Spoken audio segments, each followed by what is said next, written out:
Right. Good evening. Welcome to NFM Radio on a beautiful Tuesday evening here in London. Well, go on. I hope whatever you are doing and wherever you are, everything is going on in your life and is going swimmingly.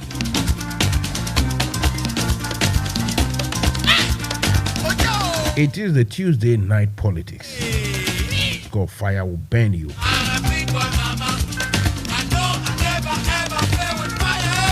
Join Mansa Musa on Facebook and on YouTube.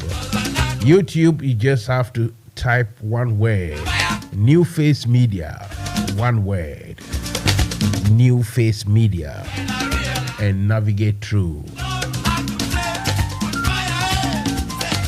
As for Facebook, you have to go to NFM Radio, NFM Radio on Facebook, and I'll be there. So see you all on Facebook and YouTube. Subscribe to the YouTube channel. Also tell a friend to tell a friend. Mansa Musa is ready. I'm here to rock and to roll.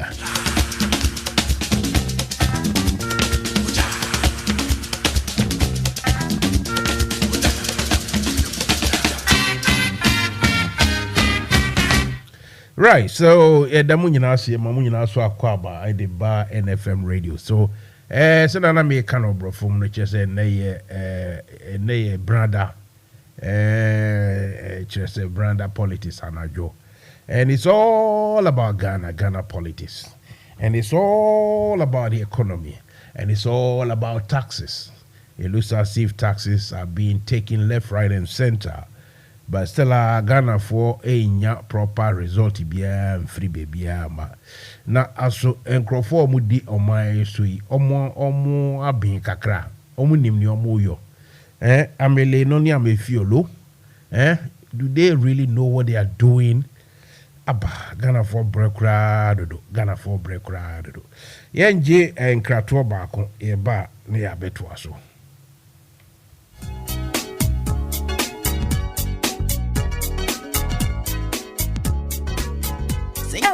For say dear, yenam top connect so emanisika de bagana if we are fanani na yenchia capre. Ane, aye free. Top connect a masika money I am recra. You hear any so back download it with Top Connect app no our Play Store. Diama with Android phone. And as we use iPhone so or Apple Store not download the Top Connect. Aye simple cra. Top Connect to a mind radio numsu Europe, North America and Asia. Woman will dofu sika fa Top Connect so aye na emre na mawa hoto swonso sese die sika manye di foforo kra any Top Connect so we yan chechemu bia fra Top Connect our +442 081 6155 and a +442 081 761 600 +447 882 950 088 and nasa hwehwe Top Connect our befuntin tefidie nyina so Top Connect Fasika mani wa dofwa sunjemu a unchia kapre Top Connect yensu ye dienye.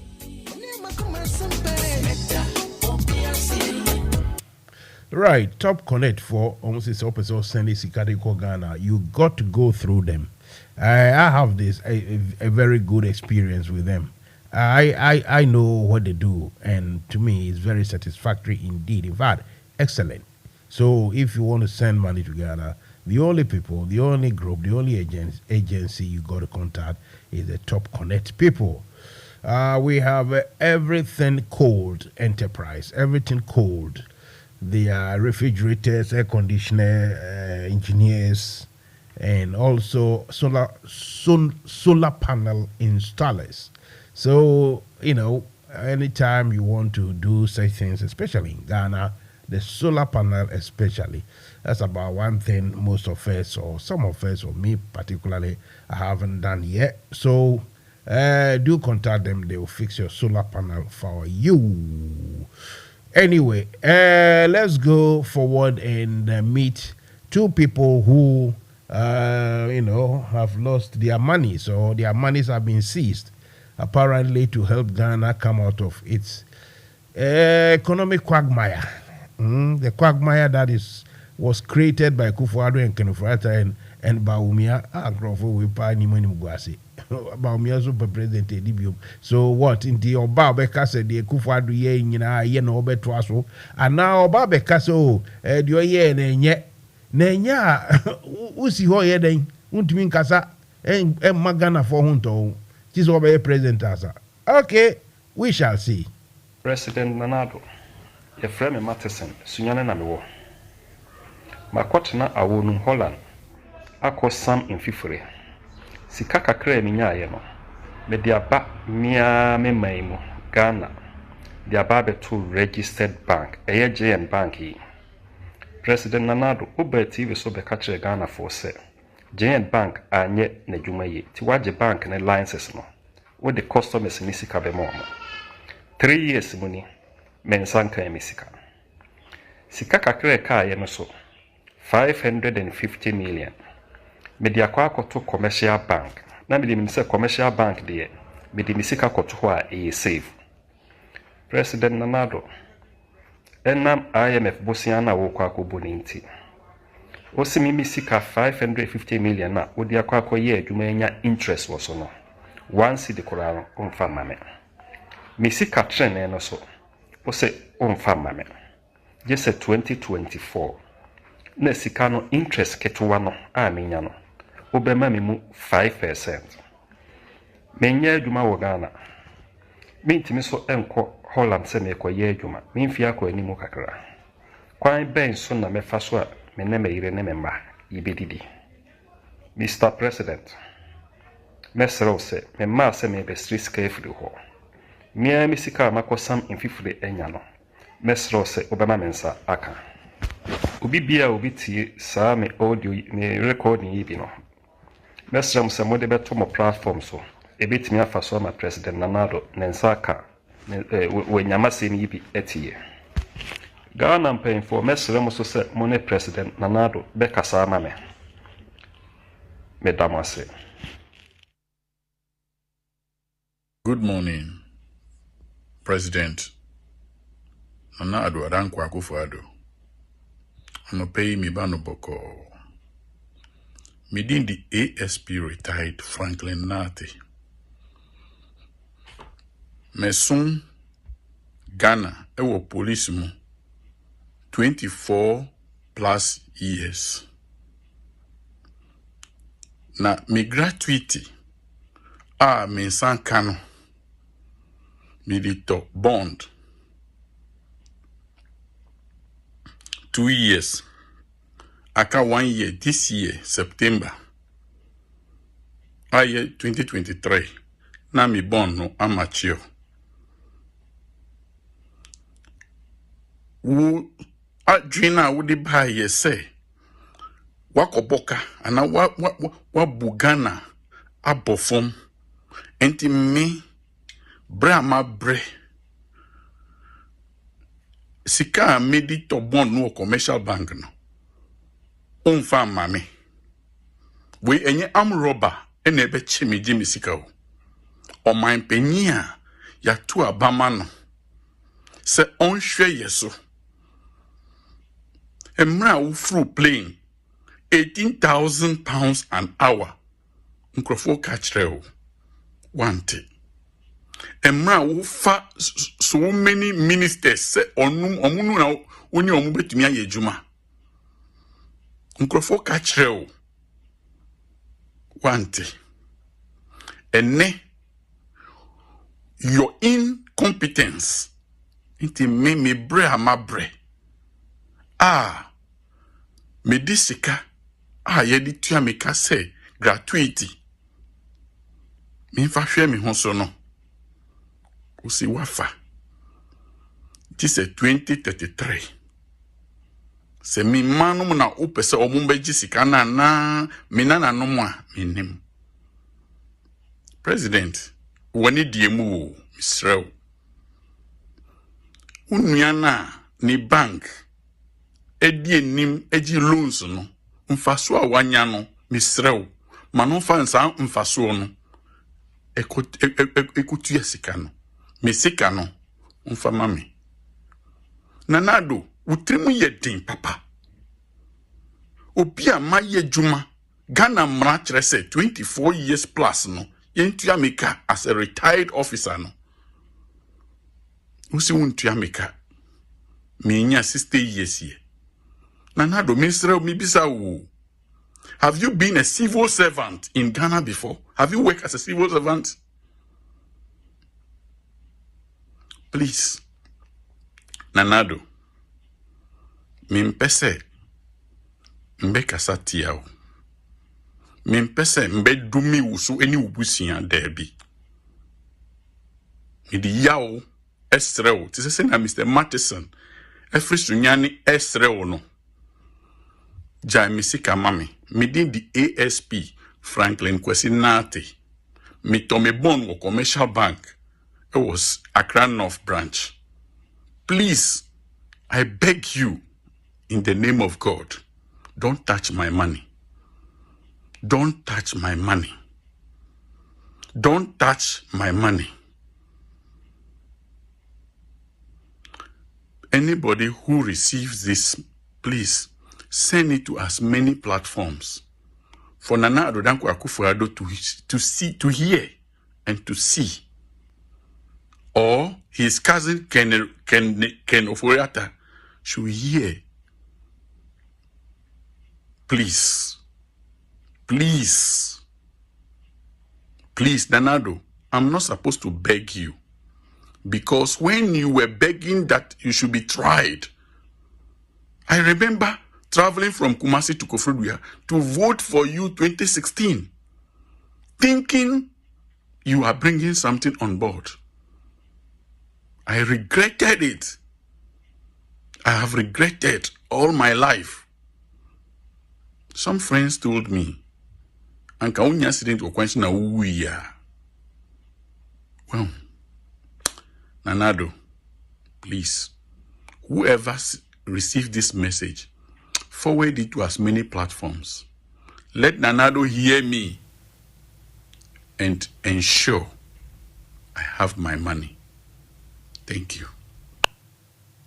All right. So, on a lighter note, what I can say to this, my two brothers, Sikano Ashe. Sikano Ashe. Sikana Shu. Sikano Ashe. Yes. I know this is a serious matter. But, Franklin, wherever you are. Oh, Jesus Christ. Eguvuano. Let me go to either my niece or my daughter. She is also in despair. Nera, what's it here? What's name wacha? My name is 2 years. Says the fear of the 2 years. I wanted them. What's name? What's name 2 years? We are 2 years ago. Says no, sir, then someone has said per se. Open single room. Open single room. Says no, put that 600. Unkuta 500, unkuta 700, 800. Unya dying. Says here agent for age 100 CDs for viewing fee, and I say 80 Ghana for viewing fee. Just show you the room. Says here if you're a for beard, your mother agent for Uchia 9,600. Also Uchia agent 900, 600, 900 and almost 1,000 CDs. Why? Cecilia, you to the day. Why? Like why? What? Like why? Hey, like it's serious. Sir, Matsna demo 2 years. I'm paying 8,000. Now I'm supposed to pay 9,600. And you're taking the 2 years. You take 1 year and put. Because you see me engine 6 months and 1 year. To see how we hear Juma may fear. Uba boa no busumi pay the amount. Say 600 or say 700. You have to eat only small one pay because I'm a whole month no pay. And see back on one by day. Ume she bibi yo. Ume she bibi yo my one penny for monka one semi na. Youth for ye brana ye kun ye anyhow. A direct in tea ye begging pontino. Uba come ye kun. Bobe koma ye kunti youth nti ye bra no muhu edan sem kunye adey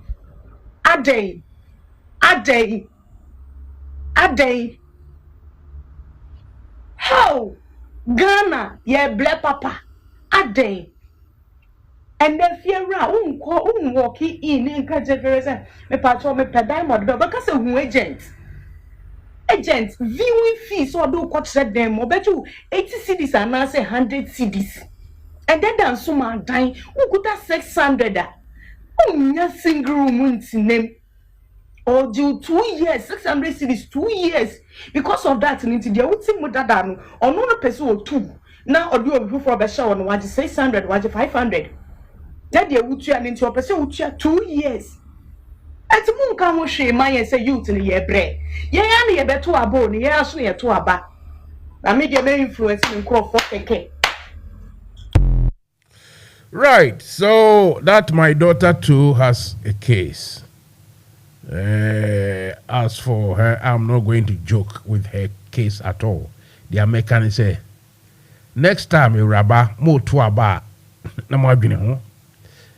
Next time wo to aba use wadwene man use tribe mi asantini mi achini mi achinkwa no mbiremu mi kwewini gabi jimi esema gbegbe mirefi ahuna no se no se kan right mirefi ma wona wo obi amia bara castle ho ni nyina keke bi kwa anyway you see so next time wo to aba dwene hu ye papa ma wadwene no endarete wo se so obi ni mo bedadao ekeka kansem hunu ekeka nsem ena ye wo hoi ekufu ado ene ne nkrofo se no bibia koso Ghana enye bia no enya aban ne fom so they haven't done anything wrong for them so omo de akoso nyina bibia ni wa eye omo fault. Every incident, everything, it was so due to somebody. Previously, before COVID and Ukraine, Russia, it was Mahama. Mahama, yeah. Mahama, yeah. Eguwado, the ene bufu graze. Ozi Mahama si wa kwa bibi ze, ide bi keke. Kufuado and people talk, they talk. Eslowusu. If it's about borrowing, then my 18-year-old son can even run the country, can govern the country better. Today, whatever is happening on that land, that cursed land, after we betrayed Osajefo, the land became cursed. God's forsaken land called Ghana. Whatever is happening there, Kufuado and his people say, "Oh, bibi anywhere ye from so." Ni nyina free baby. Enti ye Kufuado ni mebusuafo say we are billionaires in dollar terms. Enti ye beko na montuma ye nkrofo no mo ba mo bebo ye ho ban. Na Ghana for so ejiminti. Me aminim say Ghana for ejiminti. They will try and vote for Kufuado's people again. I mean, if I obey, let me use it to, cross the path. We'll be back.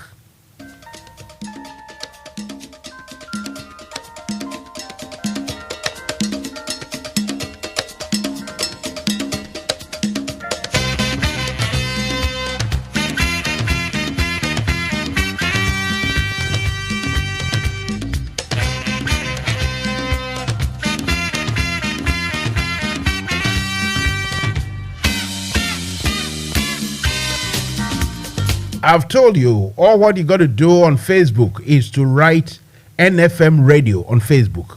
NFM Radio. That is November Foxtrot Mike. NFM Radio. Separate words. NFM, then radio. Then you go to Facebook, you will find me there. If you want to go onto the YouTube, what you have to write is New Face Media. All a boom, one word. New Face Media. New Face Media, one word. Then from there you navigate through there. I think at one point you have to go on the live, press like, then it will come and it will come and it will come. You see me there, but you get me on YouTube. Subscribe to the YouTube and then like and share everything. You are listening to Mansa Musa. The program, it's called, as usual, Fire Will Burn You.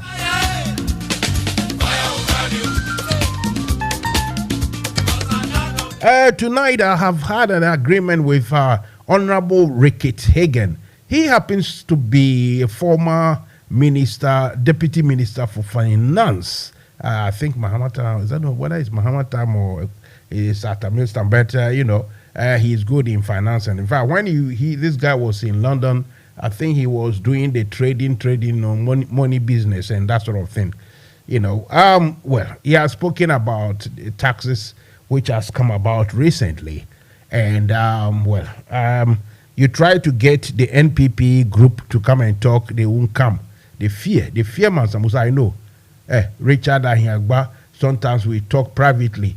Oh, my brother, Chief, I don't have time. But privately, sometimes we talk 15, 20 minutes. But when it's, let's come on air. Oh, Chief, I'll find you somebody, don't worry. Young man, be a friend of Miracle, Abuaji, Dennis, babies are miracles. Yes, hard or kasa. Me say, bra na be kasa. Oh, well, guangs that.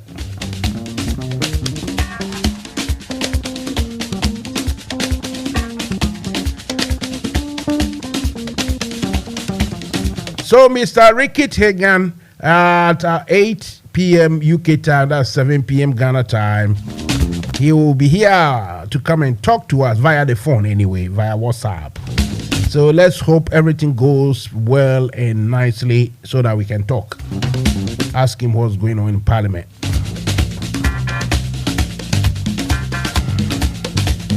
The other issue I want to discuss with you guys is a story I read on a website.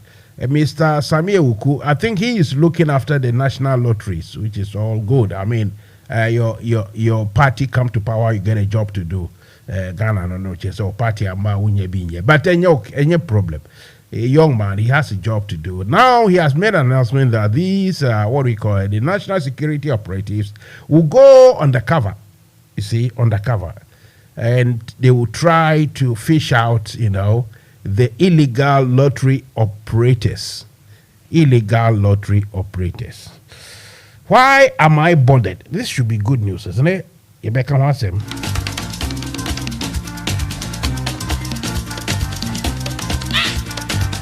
So please share. When you're on Facebook, please share.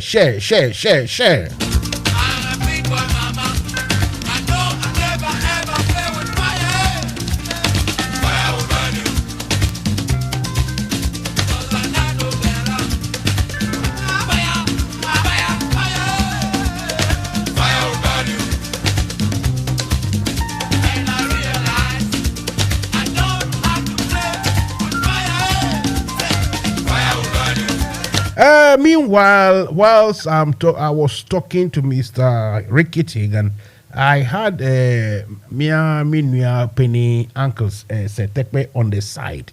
So if one fails, the other will appear. You see what I mean? Because me and trickies. Anyway, let's go and listen to what Listowell. What is he saying? And you want to see a Listowell, Bekasa. I am just gearing up. I am warming up. Now, Listowell, take us away. Sir, I'm telling you, I'm looking into the camera and telling you, say, you are the joke of the century. You are the joke of the century. And sit down. Say you be or buy, say you see a buy a VM. And see you are the joke.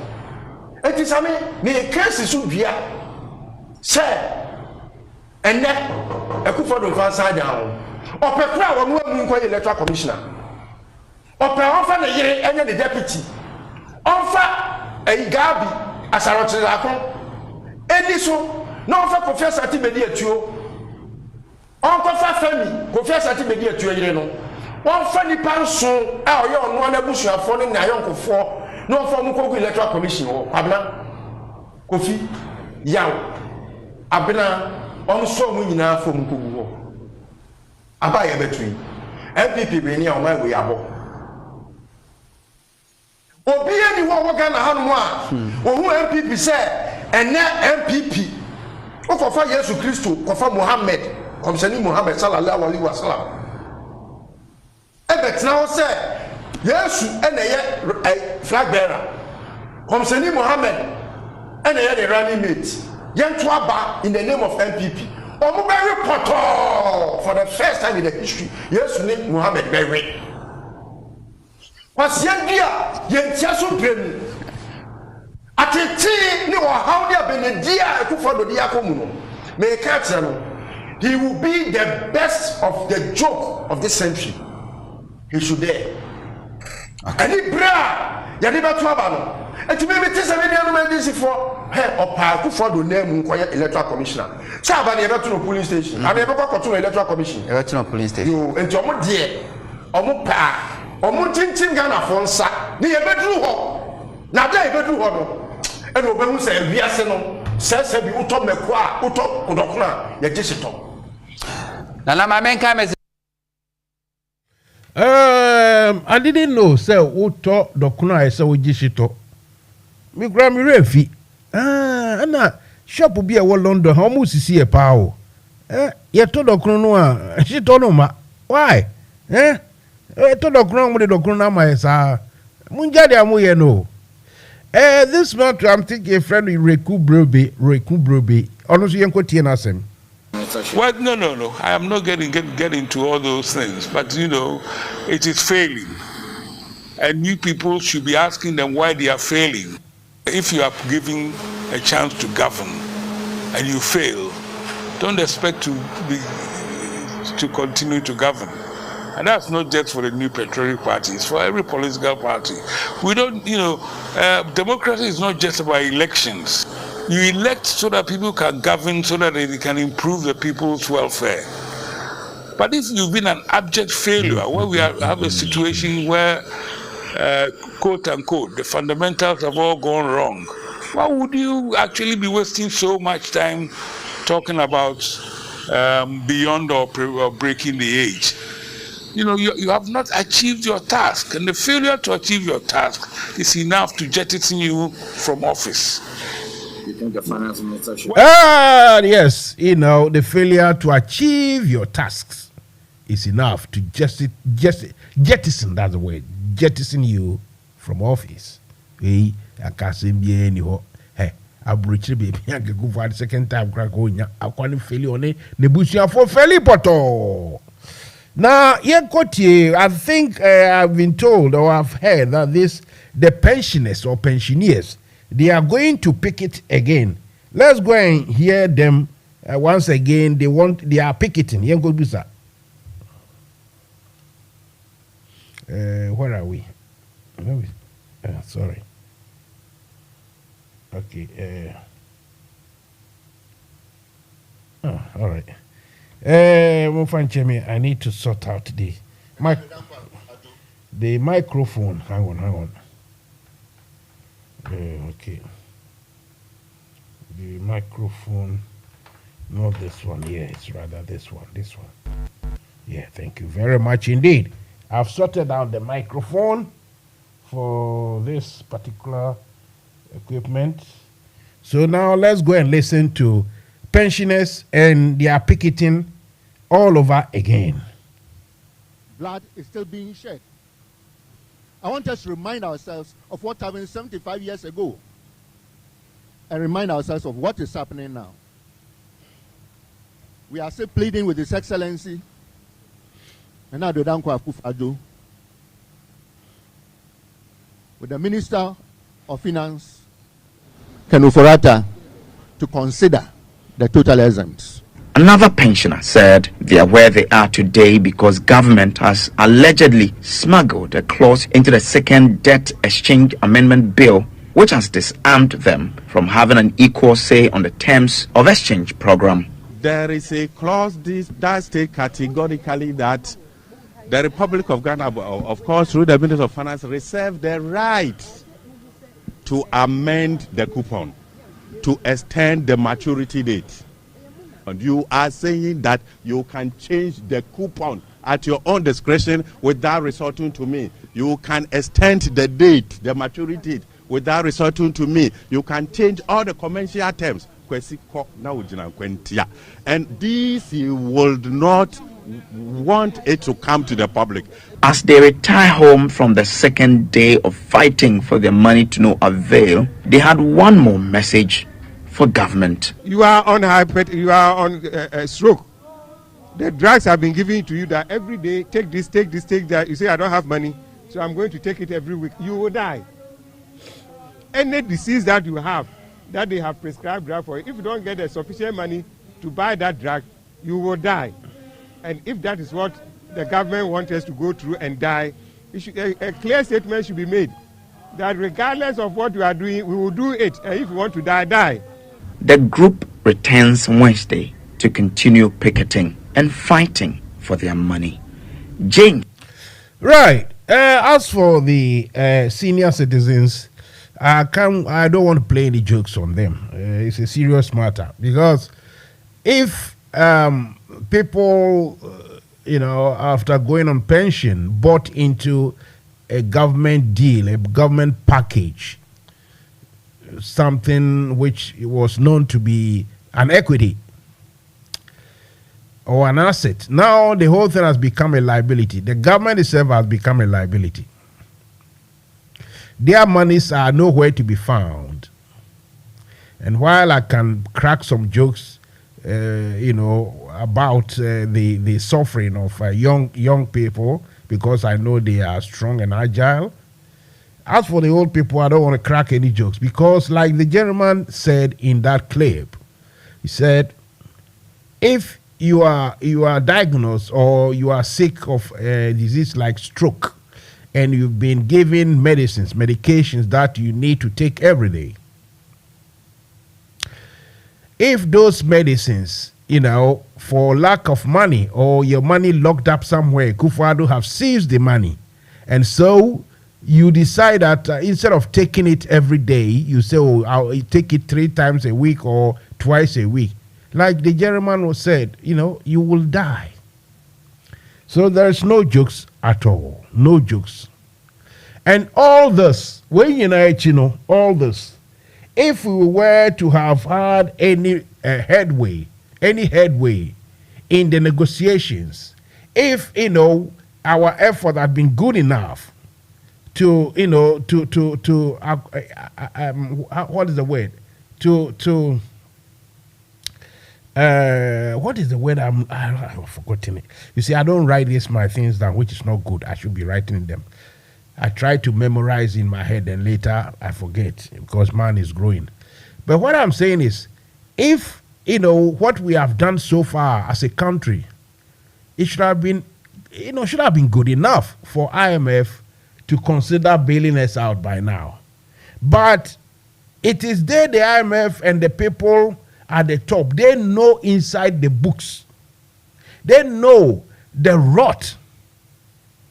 Few people outside the top echelons of governance or government know what the rot in the system. Few people like MP Isaac Adongo, Atuforsin, Roxin Defiamakpo, John Jinapo, then some other NPP MPs. But they will not tell anything to the public that the thing is rotten. So, apart from these people, the only people who know the rot is the IMF executives and the World Bank and other people. Because for them, you can't lie to them. You got to explain and you got to open up everything. Even some loans or some monies that the Kufuor took earlier on and describe it to Ghanaians as a barter or not part of a loan. Today, IMF say la la la la. They are all debt. You have to add them. So the rot in the system, my brothers and sisters, ladies and gentlemen, it is such that is the reason. Listen to me carefully. It is such that That is the reason IMF so far doesn't want to play ball. Let's go and listen to this Anago man. He says things in a funny way, but what he says is very true. Listen to him. Government is broke, government is broke. The people are spending billions to go inside the government that is broke. Have you ever seen a minister who resigned because government is broke before? Government has no money. Have you ever seen a governor who said, ladies and gentlemen, when I was elected, I thought the government had money. Now I discover government has no money, I resign. Have you ever seen it? Government has no money, but they are bringing money out at election time. Where is that money coming from? So they are lying. What is happening is that there are two types of wicked people in government. Type 1, they eat current money. Any money they find in government, they will eat it. They are wicked about that one. There is type 2. Type 2, they eat current money and future money. They will say, my term will end next year. When I leave, how will I eat money? Let me borrow money now and borrow money of the future and eat it now.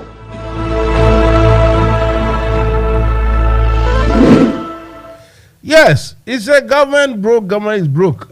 How many people, how many politicians has actually resigned from government because government is broke? No, they won't leave because notwithstanding, no matter how broke the government is or the country is, there's still something there to be had, and they will borrow and share it. Because it's all about elections. They will share it for their elections. You see? So that is the situation at hand at the moment. Now, like I said, I will try. Not I'll try, but I've already tried to get somebody in Ghana to speak to us or to discuss with us from 8 p.m. London time. So don't go anywhere. Stay with me. Let me take one of these, what do we call it? One of the campaign messages from, one from Mr. Kwesiakwa and the other one from Dr. Joe Oswajman.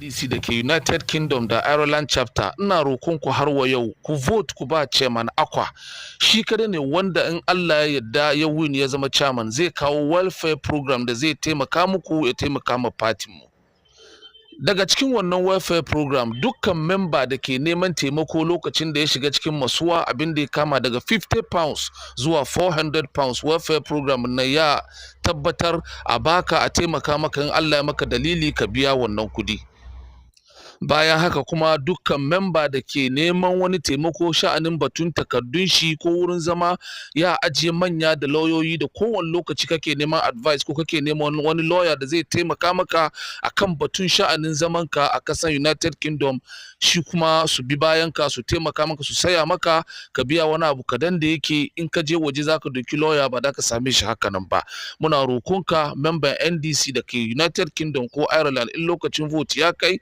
ka vote ka ba chairman Akwa shi kare ne wanda yake zai taimaka ma party mu a lokacin da muke ciki wannan shine sanarwa ko wannan shine abin da muke roko ku taimaka mishi Allah kuma ya taimaka mu duka gaba daya Allah ba mu nasara mun gode muku da ku saurare mu assalamu alaikum wa rahmatullahi ta'ala wa barakatuh National Democratic Congress NDC no nyam for mani me mamu UK ni Ireland chapter no ya yetienie Ghana so say beto aba every chapter chairman fofo na hwede chine no mum rukoto on swear enyo nyam for Dr. Joe Ajimai the restoration man the father say the party no enim kai odi amonyesema kutine yie e we to the hwese wa performance ro nkoso oni mu adwumade de e fa ne hotitiru na esine nan so numade bebre no de egu akwemu a obeye de amaye bini se o sigina ye esiko no dwumade bia be kire party office na odisika 3 pounds empemenum na ato ase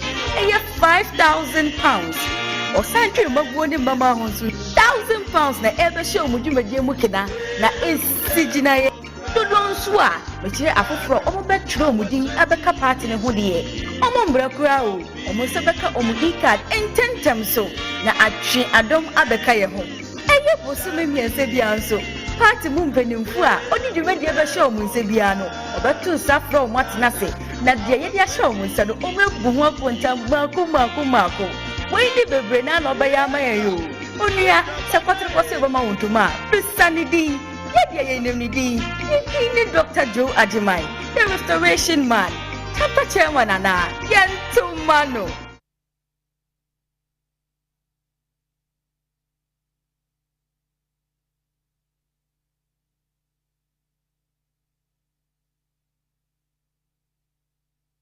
Listen to Fire Will Burn You on NFM Radio with Mansa Musa Monday to Saturday, 7 p.m. to 10 p.m. Minia, see Fire Will Burn You on NFM Radio. Jumedia Mansa Musa Ede Bro, Edwada Kopem Memneda, and Renon Song, Ekopem Non Du. NFM Radio, Emu Daho. NFM Radio, Emu Daho.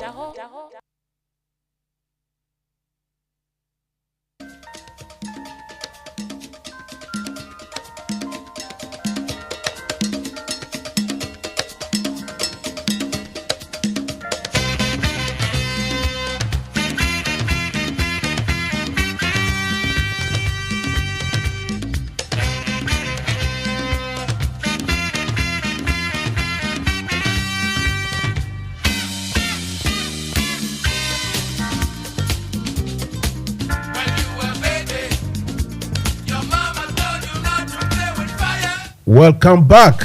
Fire will burn you. Tonight we are still discussing Ghana's economic situation.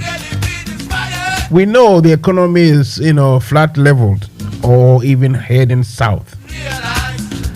But what is worrying is that the effort, the Ghanaians and the money they've lost or they are losing, all in the bid to, help sustain the government's proposal or promise to the IMF, that they can have enough money to repay any money given to us. So a lot of taxes, different kinds of taxes, you name them. A lot of taxes have been passed and approved in the parliament by parliamentarians. The biggest fanfare, the biggest tax component that Ghanaians had to, wrestle with and oppose and disliked and everything, that e-levy. You remember when they said that e-levy will create 11 million jobs. I've forgotten who said that, but it was crazy talk. All this were said or promised to Ghanaians. Now, Ghanaians for also as someone, especially the Ashanti caucus. Because a young man be posted something on Facebook. It's so Akufo-Addo has introduced 3 new taxes that will affect business and entrepreneurship and everything. And Ketegia market people are quiet. Can you believe it? A new 3 taxes will be big ones that will affect trade and everything. And KJTR for Ayedin. Mahama brought one, and some people went naked. Kikansem Efrefrantwa Nyamani Abosumsem Yekrom Ghana Abosumuso de. The only ones on Bekum. Then Momamun to me ma ye nyanyansa ye di ye scientific anything. Ye nyanyansa ye to me invent anasi ye discover and draw any idea de share ye malaria. And the abosumun to me ma hebio. Ye abosumun de who ya bekum enunkwa nkwasia keka nkwasia de before. But na yeka. We are talking about the debt. Akufo-Addo obro eguho. Me say that the monies that have been stolen, if any government comes and they are not able to bring at least half of those money back to Ghana, I think Ghanaians themselves will have to support a coup. That one day I have to say it. If new government, whatever color comes to Ghana or happens to win the elections, and that government stays aloof, will not investigate money stolen and money missing, so that the Ghanaians will get at least half of what is supposedly or purportedly to have been stolen by government officials, by politicians, by civil servants, and the rest. Then that government will all find money to support a coup.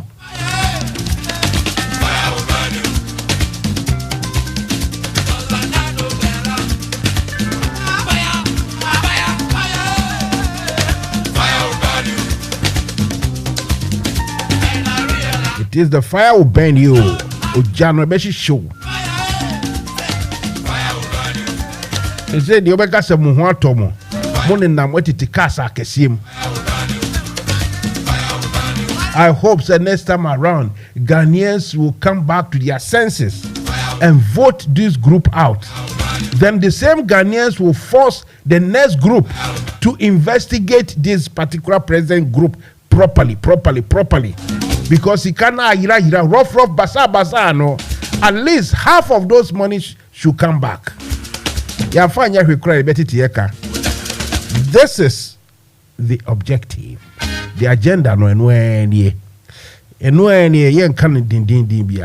So it is that Ghanaians are being forced to part with their meager monies, pensions, bonds, and ISIS, whatever it is that they invested in. Some things that Ghanaians invested in, thinking it is something portable, something solid. That's something that they can rely on when they in their old age. Today, the same old age people have risen up. They are holding placards and they are picketing, they are shouting, and they are talking hard to the government, to Akufo-Addo. Not that Akufo-Addo will listen anyway. He won't listen on them. On kind of bro. I mean, to him, either the guy really has lost it. And now I say really, some people are telling him lies and he believes them. Because Akufo-Addo, the way on behavior, especially on the international stage, it looks as if, say, he doesn't know that really things are not right. It looks as if he doesn't realize that things aren't right.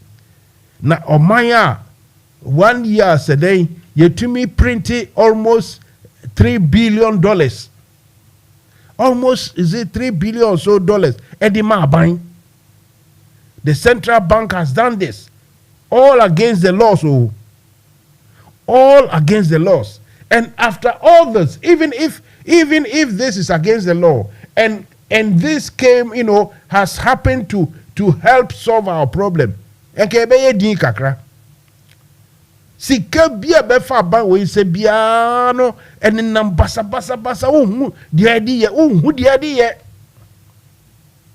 wo kan so ya ye kwan wo ha ya ye we wo ha, all these soppy things.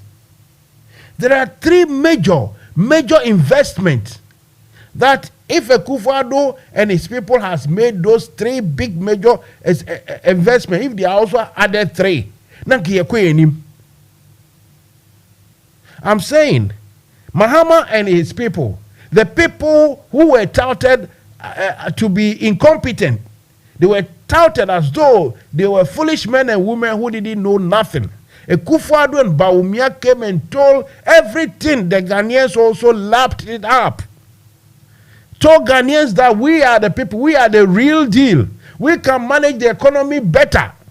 We will stop taxation to production or whatever, every nonsense terminology they use there. That when we come, there will be so much job. To borrow the words of John Boadu, Jumani Bebua, Bebuswama, after Yakrama, and a need for Mama Baye Jumano. No more tietiem, kukurudu,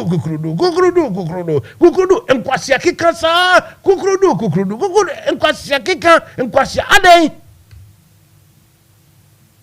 And the people, you see, the people themselves, the capacity, ayagino, nipaka krebi ne wa dwen wo Ghana, and the nipaka kran so mu nyina suro, and also ma bonko kran mrewa. And for this generation, a Jimmy generation.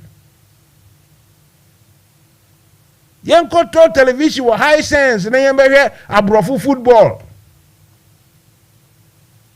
And when I hear dream who na yen copy say na afa de yeso ye to nyum ti say American gangster people. And when I hear dream who the fact that the people leading the country are destroying the very foundation and the future of this country, people don't seem to know, they don't care. And so gullible, so much so say Ekufo-Addo in microphone and kwasiakika kukrudu. 3 major investments Mahama no mo amusi omo nim hwe omo ye. One is the Accra International Airport. That's what I call it now. After all, when we were growing up, we were made to believe, oh, Kotoka International Airport, Kotoka International Airport. Mimi from Accra International Airport. And sometimes, I did when I say, some of these things, so better, no, and far more. Almost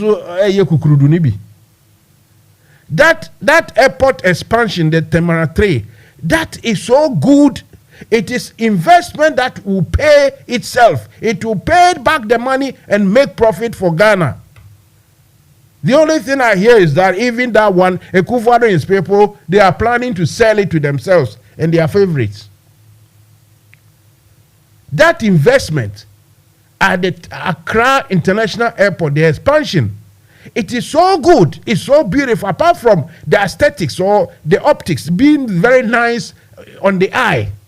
Yes, it's nice on the eye, like some people playing football, play it. It looks nice on the eye. That means they're stylish. The place itself is good. It looks like Europe or any advanced country airport. That will pay for itself. Is good, so good that the first place that had to be given to family man or family member was the airport duty free, and they had to give it to Ekufo-Addo's daughter for them to make money. The same place when COVID came, they had to organize to get it to a private company to come and do the COVID stuff. Meanwhile, we have internationally well-known, a renowned scientific center, Nugochi, Ghana ho. Near the contract now, my group will be some cabal of some Nigerians and Ghanaians and this. You see, that capital investment, that one, these are the things so-called intellectuals now. I almost got TV so Ghana no. So-called intellectuals now, almost by any expert no make cancer no. And can you no point out say, hey, munja de amuye na say abanya, give beg your pardon. Abanya, give or take or give or plus minus, they have received, including everything, almost $120 billion in such a short space of time, time space or time, this short period, over $100 billion. Now, question is that even big countries like the Saudi, the Kuwaiti, the Yemen, the Kuwait, the Emirates, and all those places, do you know how much they started to rebuild their country? The Southeastern Asia countries, some started $1 billion, $2 billion here, $3 billion here, $5 billion here. Ekufo-Addo give or take about 100 and over billion over these years. Now, Ghana Brabo. There is no massive infrastructure investment that will pay itself back. Ekufo-Addo hasn't done it. And Kwasiaki can go one D, one F. One district, one factory. By now, as we speak, it should manifest if really the record-breaking over 200 factories are by next year. It should, look, I'm not saying that everybody, the unemployment will become like the Soviet times, like zero unemployment. No, that's not what I'm saying. But it should manifest. It should be felt in the economy. Say, factories now. These are all lies. A trunk was your same cooker. A bina and I can say, Obe Bugana Bukata. 1D, 1F. Some people come to radio, TV stations, sit down, and actually testify. Oh, Koha.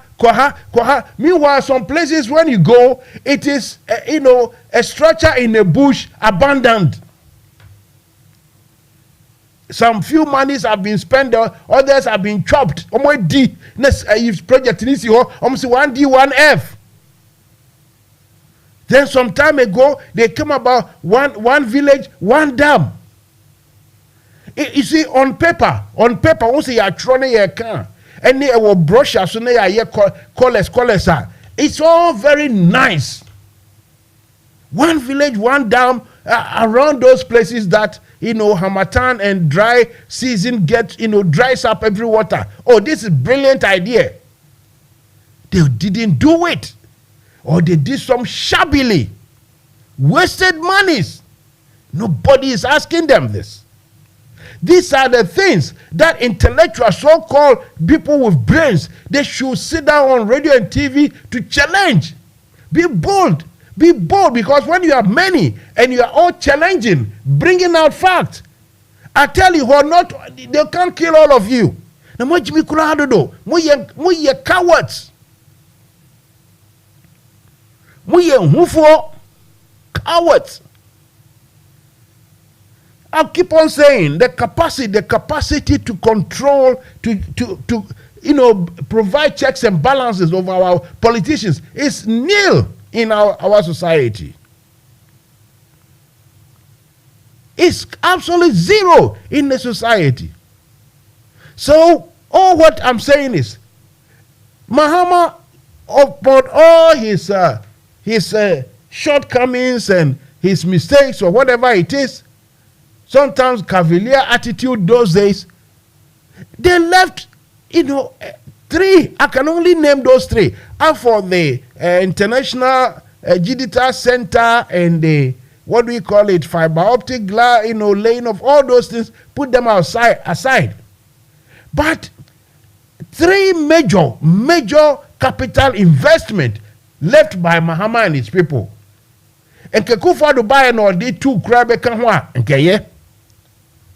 One of them is the Accra International Airport.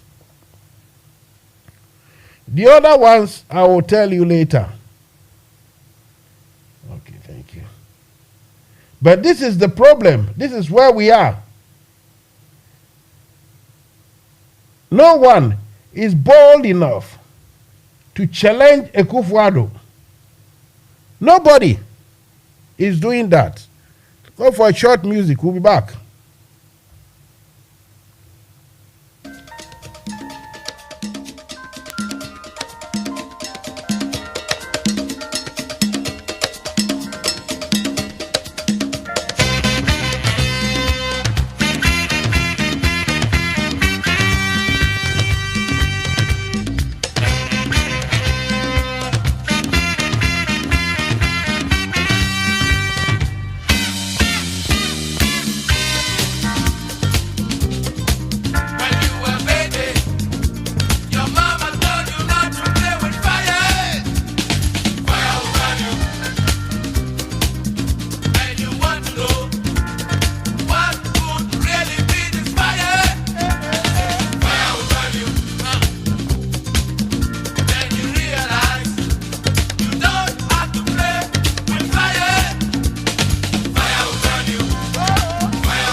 Okay, we are waiting for our guest to respond.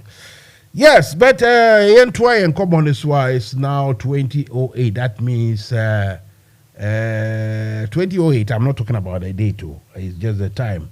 8 about 8 minutes. It will be that 7 about Ghana and up 8 minutes. Me train honorable Ricketts Hagan up the phone na yedin komo. So me who say me who so abaso, but before he comes, yes, we are talking about the fact that Ghanaians are doing everything.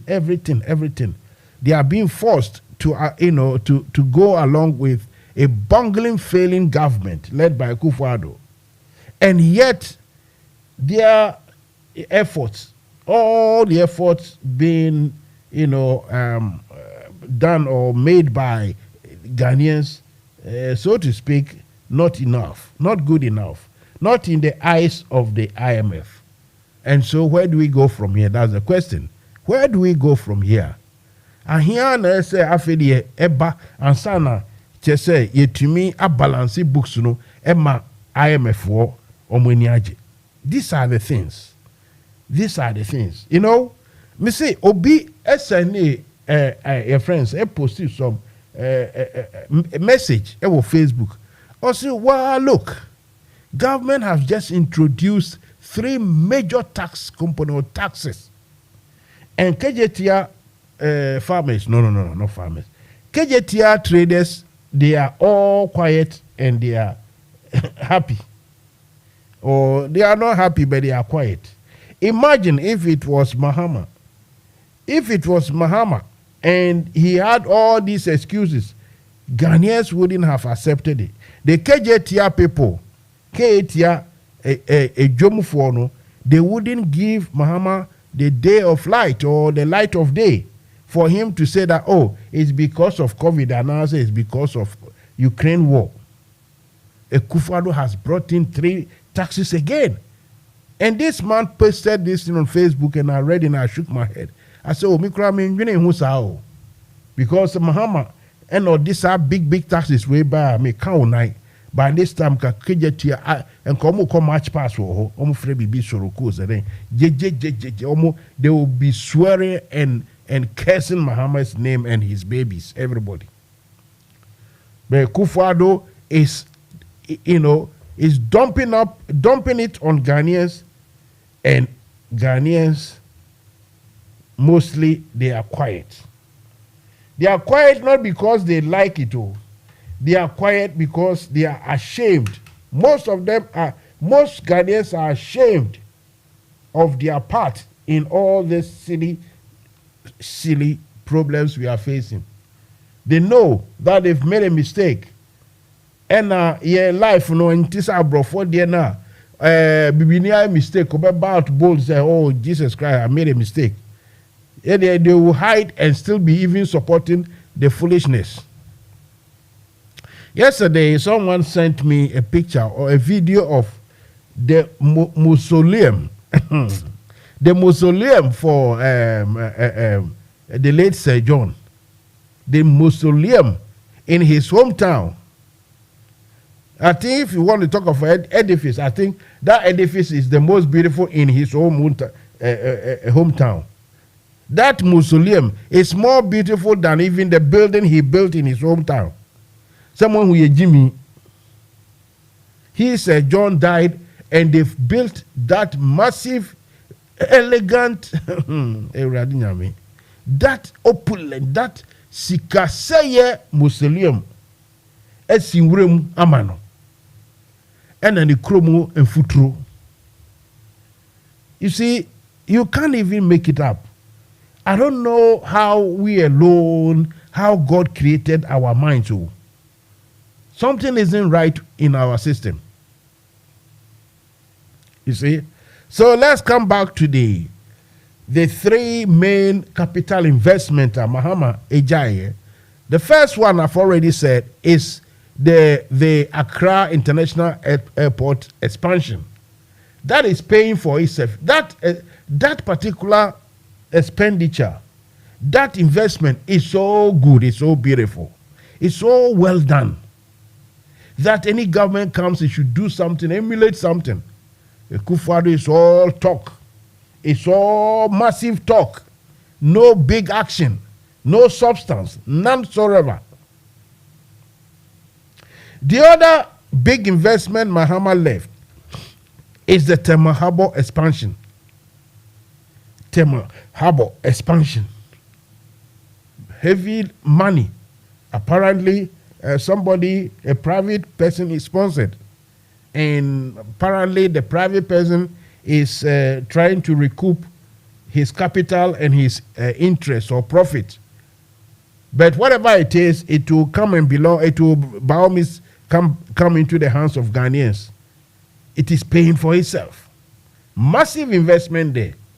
This is something that a government will have to do, because we are a third world country. We got to have infrastructure of every kind. Infrastructure of every kind, though. The industrial one, the chemical one, the scientific one, the educational one, the medical one, the transport infrastructure, the human infrastructure, everything. We need to build it. Akufo-Addo, like I said, so far has had almost $120 billion, give or take. But we're gonna brabo. We're gonna brabo. Abrabo na ye basa ma. Say you know, no amount of sacrifice is good enough for IMF to consider us with what we call it. Consider us for a loan of about $3 billion. If a government in office for the first, or for first and second term, half of the second term have had about over $100 billion, and they have squandered it. Nothing much to show. And now they are going to look for $3 billion. It doesn't make sense at all. And that, you see, my problem is, all this is happening because the intellectuals, people in the country who come and talk, some are businessmen, some are entrepreneurs, some are lawyers, some are doctors or engineers. All these people, they ask them questions, they are all talking. But they are not into details. They can't go further. They can't go deep to scrutinize, to question the government. Why such plenty money, and where is it? What have we done to it or with it? These are serious but very important questions to ask. Everyone has turned to somehow accept, the government's narrative. And it is this, and it is that. And if you Akufo-Addo, not quite long ago, said, we haven't overborrowed. The whole world, people who know how to calculate figures, know that you've overborrowed. Akufo-Addo said, no, we haven't overborrowed. Who is deceiving? He's trying to deceive or impress. I don't know. And yet, Ghanaians are just sitting and watching, whilst he consumes more of our natural and fiscal and everything resources that we have. How can that be? How can that be? That a country that started so-called white man education, Westminster education long ago, about 200 years ago, we are still lacking basic understanding of how to govern, how to run our own affairs. We have allowed some group of people to take over the country and run it anyhow. People like Esla Usu shouldn't be where she is. She has failed, but she's still there. Some people like the former, what's the title? The former senior minister. They are all hanging in there quietly. They are all collecting salaries, doing nothing. They are all collecting monies, doing nothing. Then a host of so many people. 0208-123-5911. That is the mobile number. Let me play this music and I'll be back with you.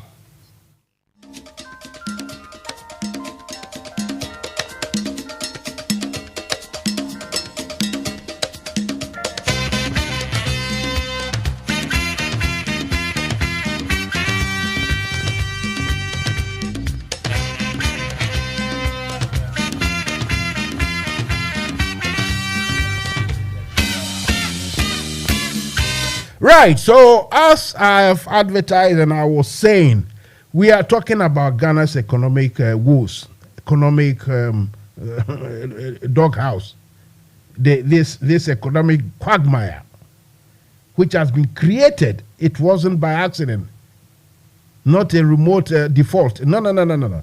It was created. People saw it coming. Few people, few intellectuals.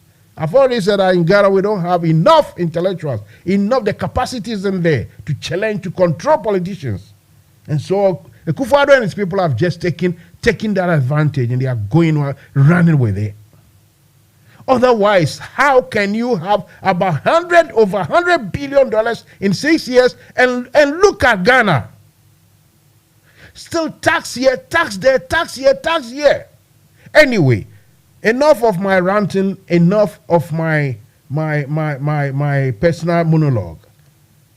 Like as I said, I respectfully invited a former minister in Mahama's government, or is it maybe Atamil's government, but it's an NDC MP who knows what it takes to calculate figures.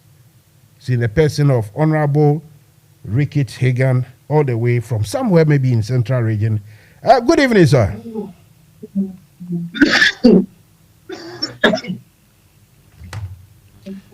Hello, Mr. Yeah, Honorable Rickett Hagan. Hello. Hello, can you hear me?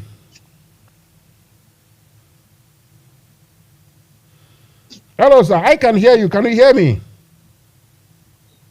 Hello. Yes. Can you hear me, sir? Hello. Hello. Can you hear me? I can hear you loud and clear. Can you hear me? I can hear you now. Okay. I couldn't hear you before. All right. Okay. So let's carry on then. Are you in Accra or you are somewhere else?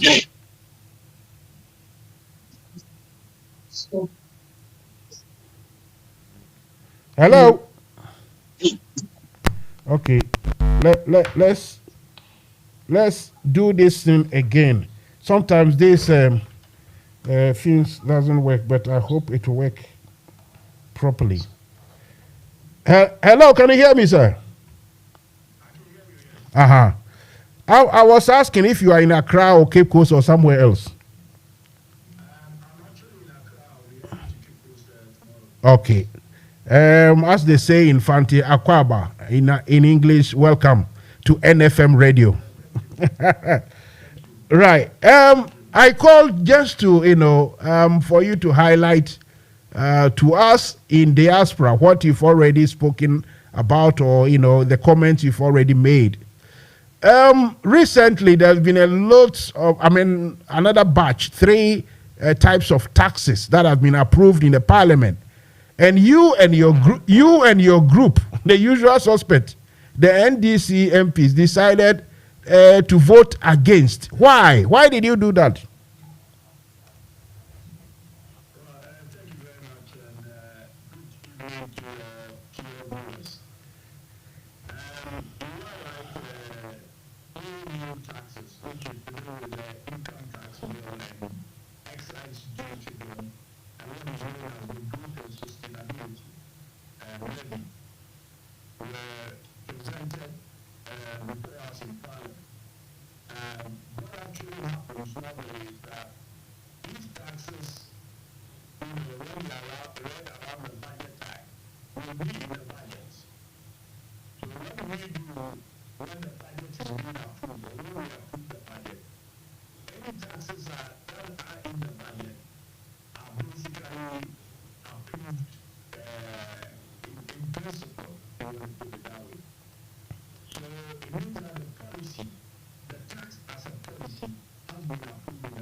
and rather do it from the expenditure side. At the end of the day, they claim that it's a commission footprint from the IMF.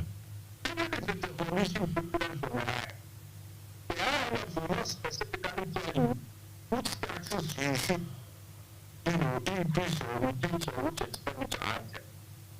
The whole idea of the IMF program is to do what is called fiscal consolidation. Fiscal consolidation means that you look at ways to enhance your revenue.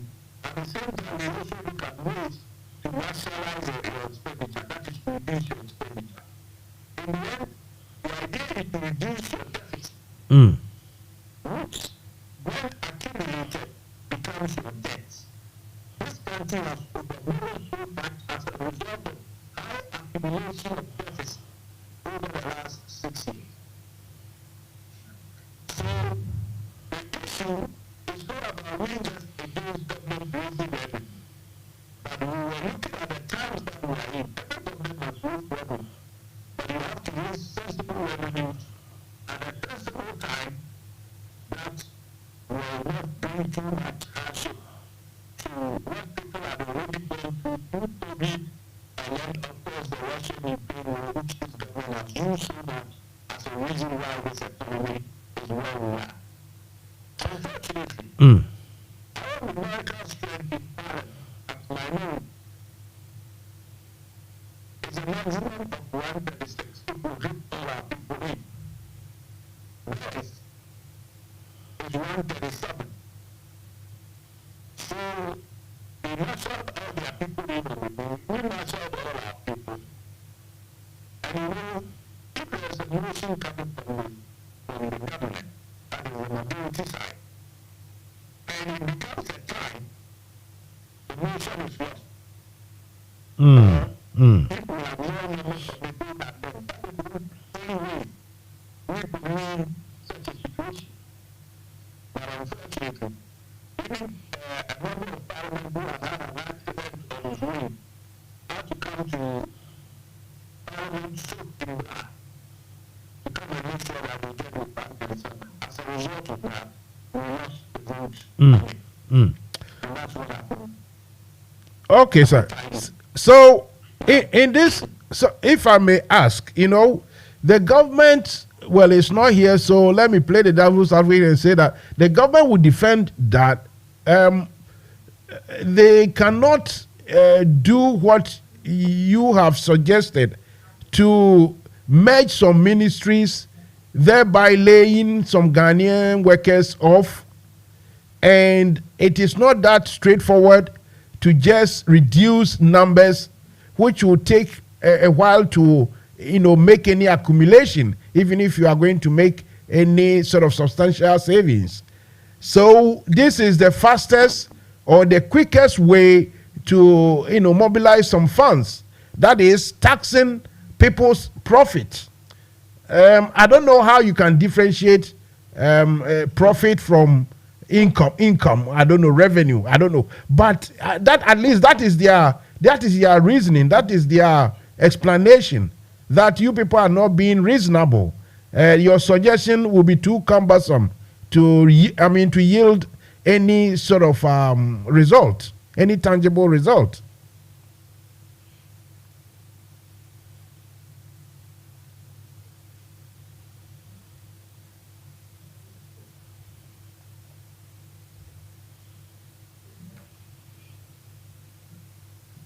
Hello, Honorable. Can you hear me? Yes. Yes. Did you hear my question?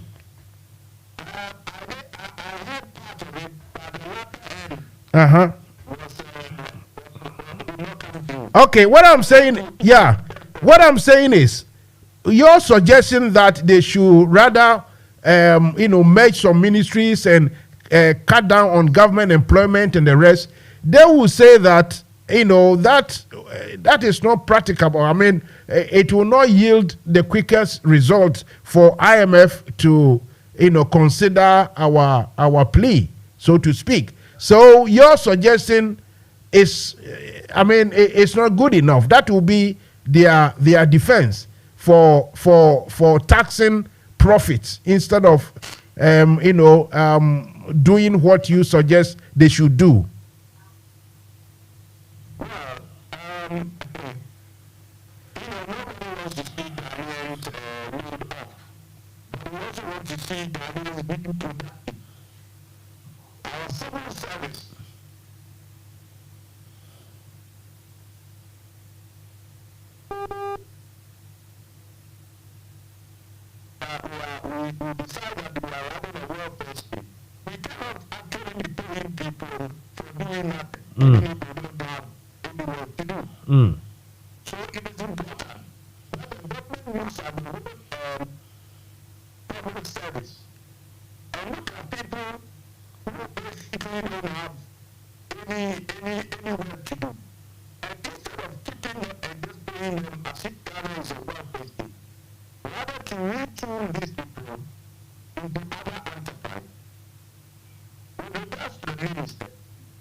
Reduce your deficit, and you want to use taxes to reduce your deficit by increasing your taxes by 4 billion, that of course will reduce your nominal deficit, fiscal deficit, by 4 billion.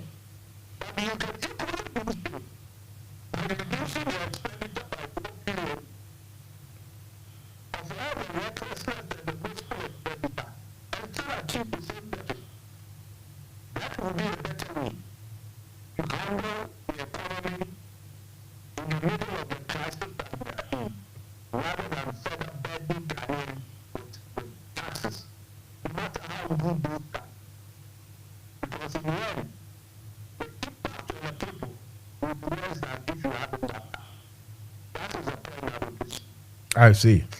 And civil society. Mm. And they are giving some of our development partners, the Paris Club, Mm. Germany, if you will, the Germans are saying that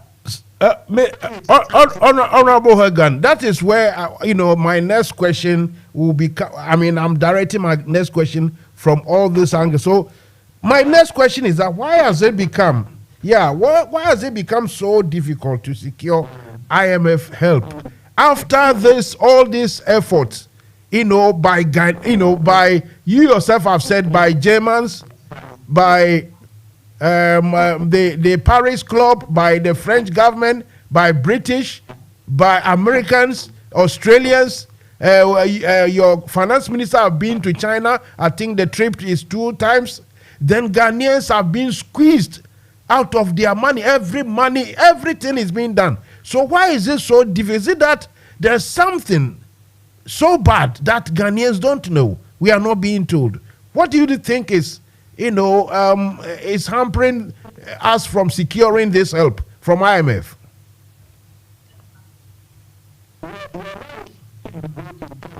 Okay. Yes, I also feel sometimes I can hear some voices, but I totally understand you. As for WhatsApp calls, they are like this. My question is that, in spite, is it clear now? Okay. I'm saying, in spite of the Americans, the Germans, the British, the French, the Australians, the Paris Club, the French Legion, then apart from all the monies Ghanaians are losing, individuals and groups are losing to help out this effort to make, to at least impress the IMF, so to speak. Why is it so difficult for us to, for us to secure IMF's help after all this? I'm asking, is there, do you think, or do you know if there is some serious issue, some serious rot, something that Ghanaians are not being told?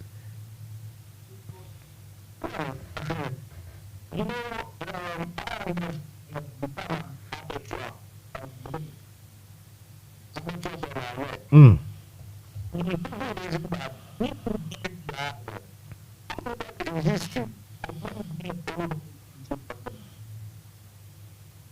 Mm.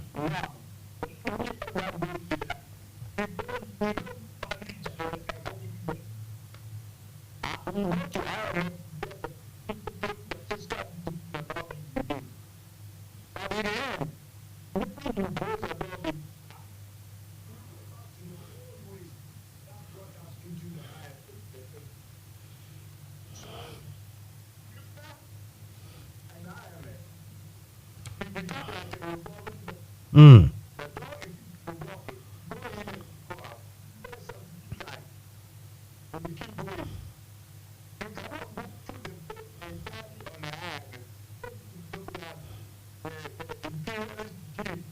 Mm.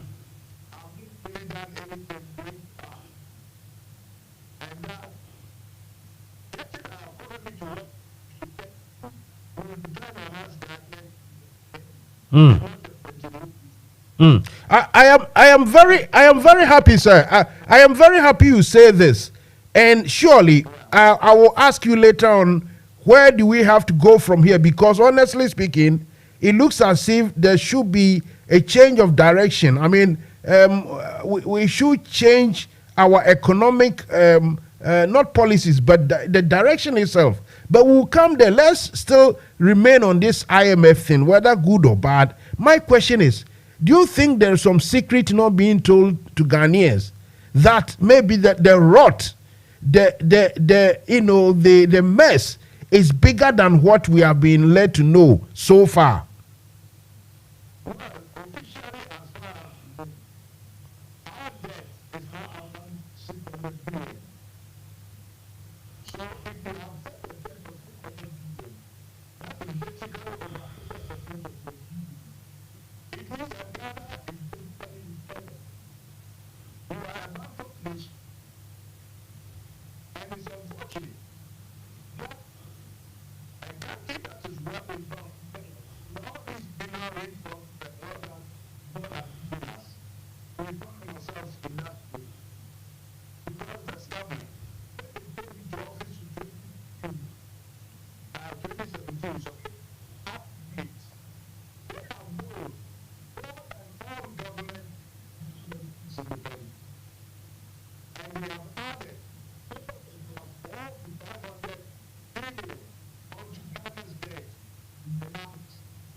Sure. Sure.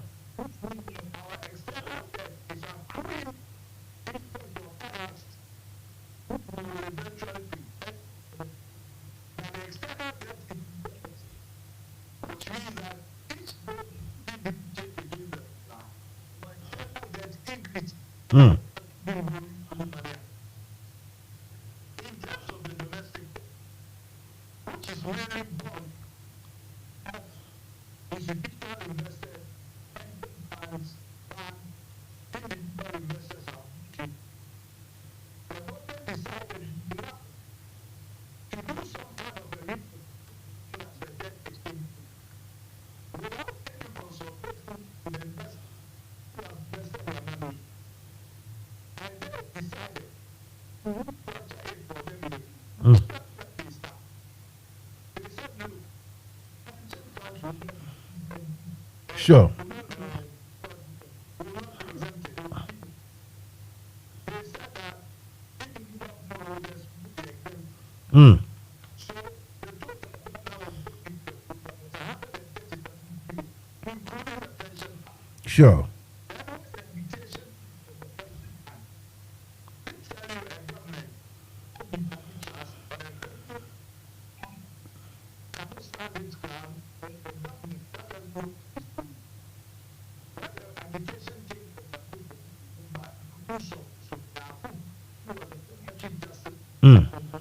Yes.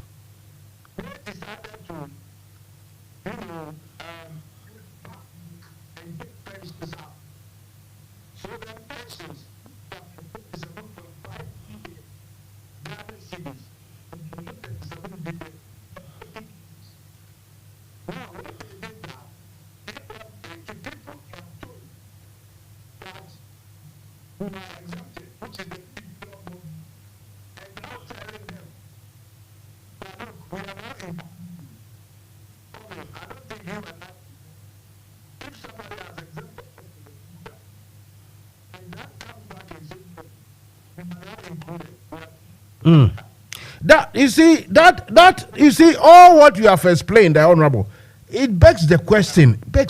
I mean, the other side of parliament, the NPP side, the members individually, as a collective, we know what they are doing. But individual, do you think they really believe in your side of the story, or you think they actually do believe they are doing the right thing and that no one is to blame for this calamity? I mean, what is their psyche? Can you maybe tell us?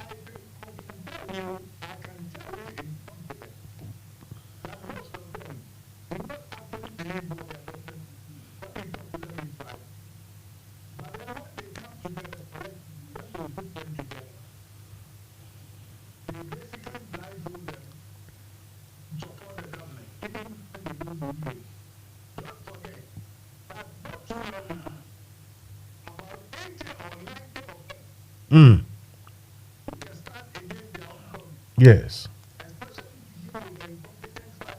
Sure.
It's like putting the nail in the coffin. That is the voice of Honorable Ricky Hagan, who happens to be former Deputy Finance Minister, Eswal government, explaining, the in and outs, the bolts and nuts of Ghana's economic situation in his own professional way.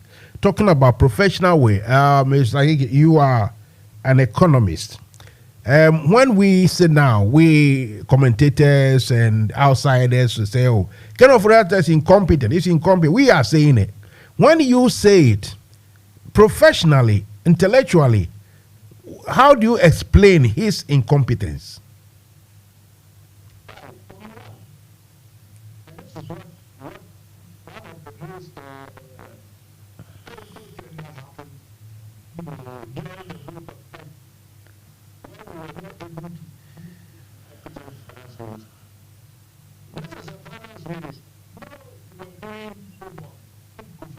Mm.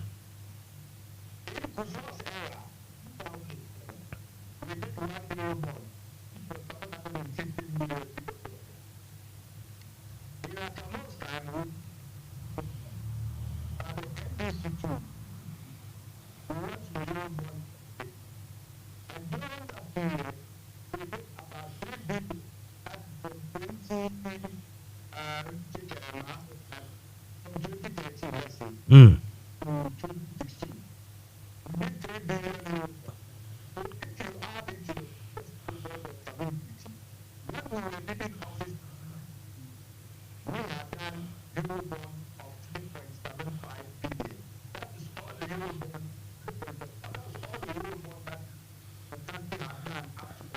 Mm.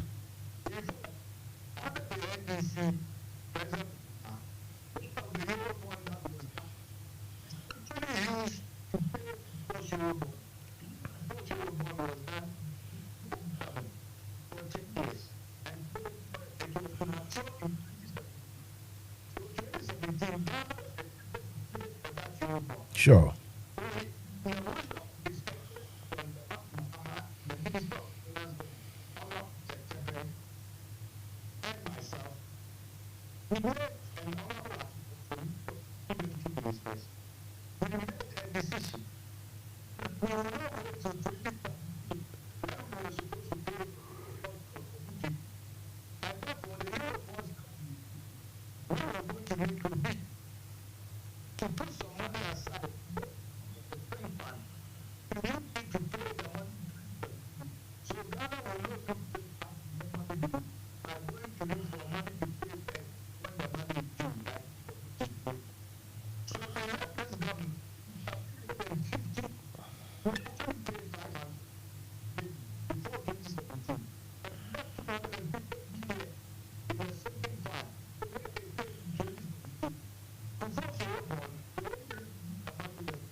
Mm.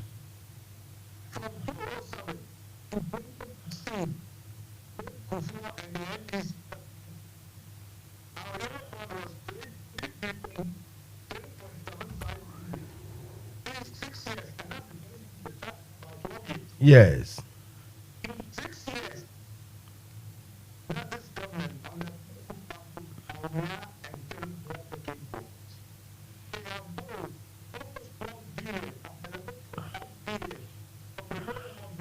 Mm. Mm. You see, sir, this is where I want to come in and say, look, professionally or intellectually, you can explain incompetence as, how much someone has added some debt here and there. But okay, fair enough.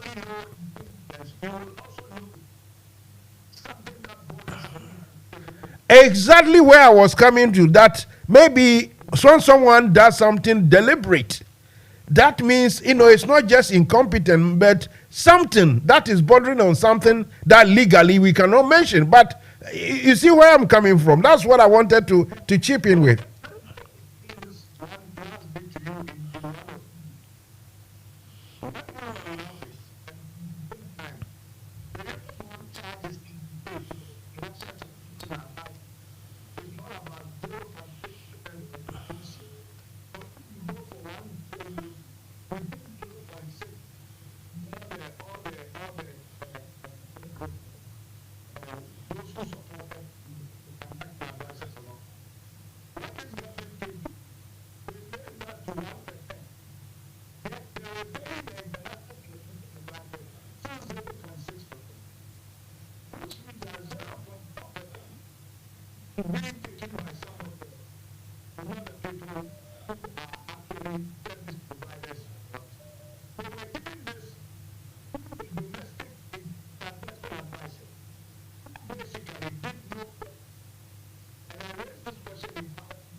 Mm.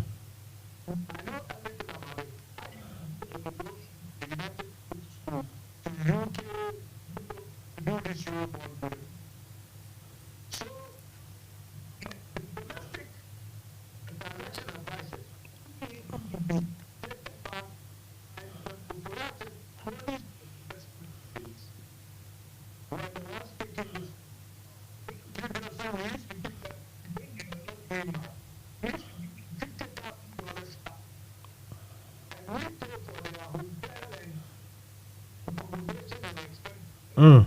Mm.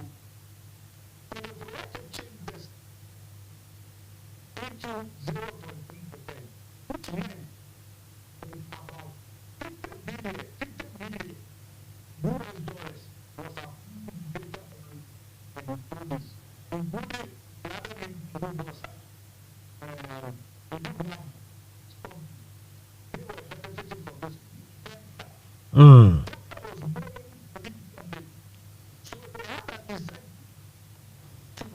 Yes.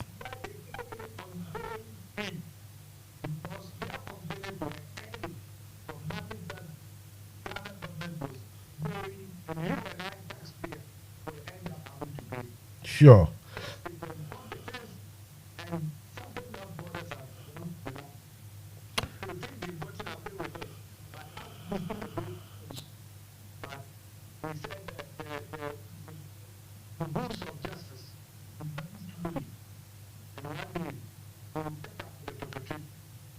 The wheels of justice grind slowly indeed. So, give and take.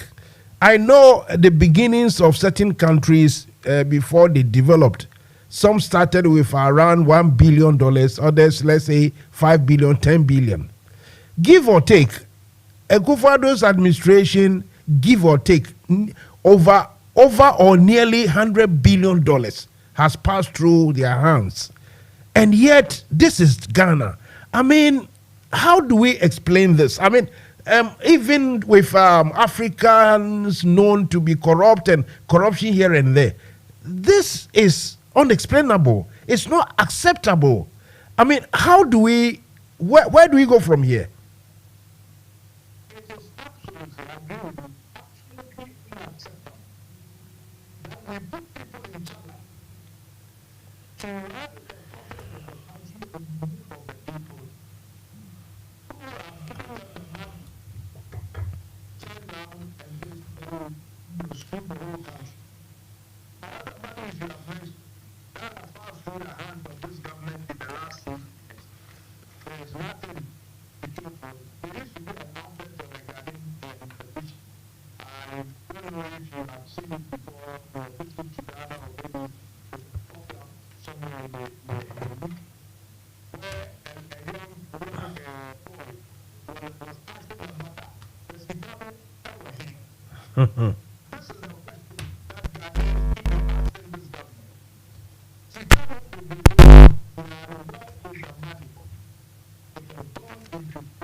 $18,000 an hour and what have you. It's gone to a record expenditure. What so extent that infrastructure programs that have not yielded any much result. I did mention to you about planting for food and job. The minister who was in charge of planting for food and job has now become sufficiently wealthy to go and run for president. This is the country that we live in. And corruption, which of course has become endemic in our society and in this government. And the sad thing about corruption is, let me mention for us, the reason why people who are corrupt get away with it in this country is that you mention corruption, you will ask me where is the proof. And because corruption is very difficult, and nobody will listen to you unless you are holding a red hot evidence, a lot of corruption that people perpetrate against this country is brushed under the carpet because you are either not courageous enough to forward to appeal somebody that you know is corrupt, or you will be ridiculous when you go and talk about somebody who is corrupt, or they will ask you for the proof, which of course many times is not true. But if people were to investigate, the people who are responsible to investigate this and have the sophistication to be able to investigate matters and be able to get to the bottom of it. Just like what the Auditor General office did recently. You can actually see that if you get the right people involved, most corruptions can actually be proven. But when somebody becomes a whistleblower, that person becomes a thief, and they ask you where is the proof. So corrupt people in our country, in our economy, in our politics, are always under the cover. That you have to for what they have done. It's a very sad situation. Yeah, it is very sad.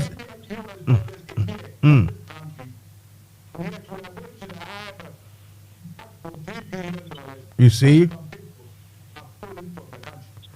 it's a very sad situation, especially in a country a country that we had someone who is revered outside of Ghana.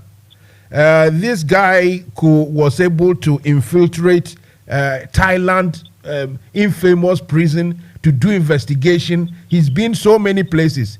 In Ghana, he is being vilified as though he's the worst thing that has happened. It's a serious. I mean, I don't know how we, but Mr. Hagan, will you like to take one or two questions from random people? Would you?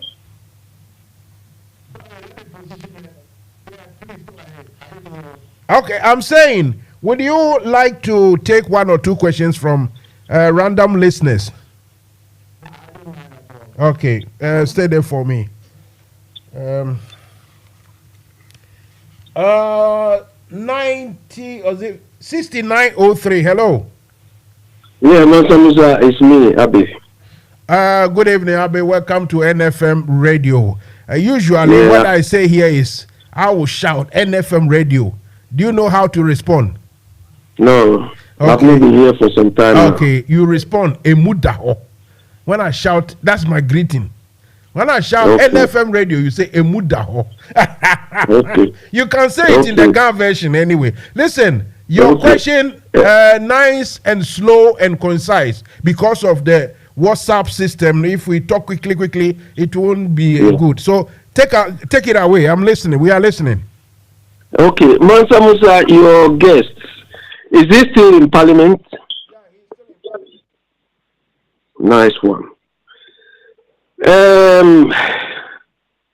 He makes a lot of assertions. What?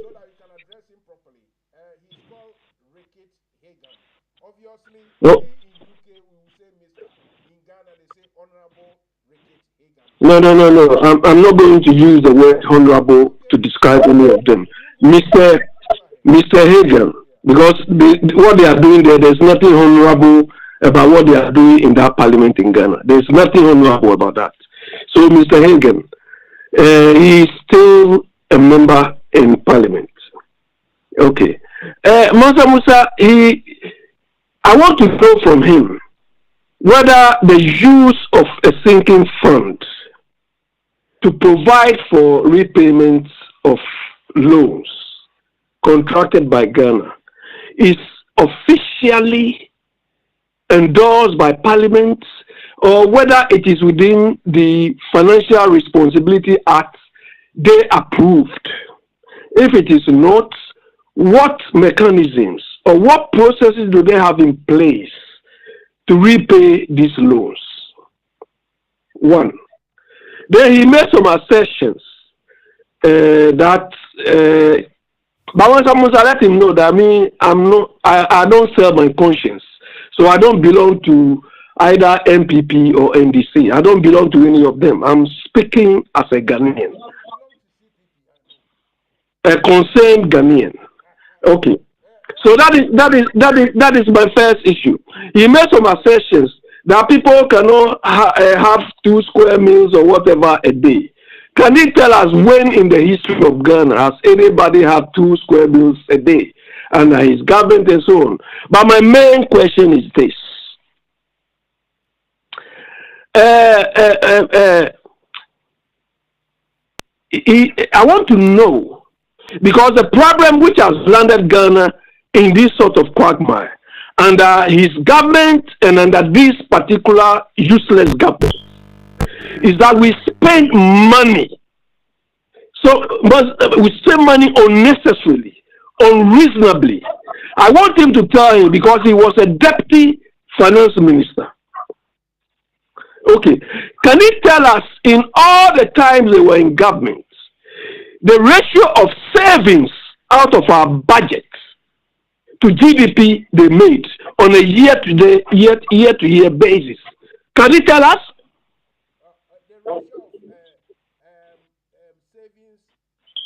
From the budgets they prepared to GDP. Because I know in well-managed countries, whenever a budget is prepared or read, or is prepared or presented, there is always a savings element in it. Do you understand? A budget is not a carte blanche where they say, give you money, go and chop. My first question is about whether Parliament or within the document, the act they signed, the Fiscal Responsibility Act stipulates the use of a sinking fund to repay any loans. And so 3 in 1.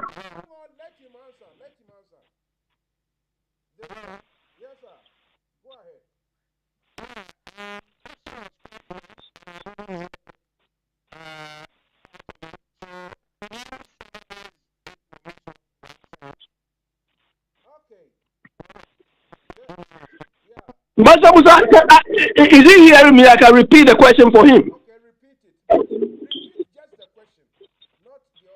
Yeah, the question is the use of sinking fund to repay loans. Is it one sanctioned by Parliament, or is it a 2 sanctioned by Parliament, or a 2 stipulated in the Fiscal Responsibility Act? They approve themselves, all of them in that Parliament. Yes. Yeah.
you will do if you borrow money, say you want to borrow money to build a road, you will toll the road. So you'll be reinvesting the revenue that you get from the toll to pay back that road. When you use an Eurobond money, and it's not specifically for any project, when you can reinvest revenue to pay for that loan, then you create a sinking fund where you will from time to time, it's like a money box, where you'll be putting small money in with the intention that when the loan is due, you will use those money to pay the loan. So you give yourself the kind of discipline that will help you put some money away for a rainy day.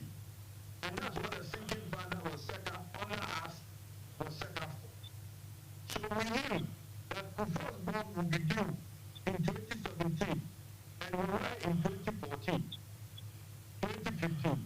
So we decided to look, all the Euro bonds that we are doing, let's take a certain amount of that Euro bond to pay for the first bond in the future.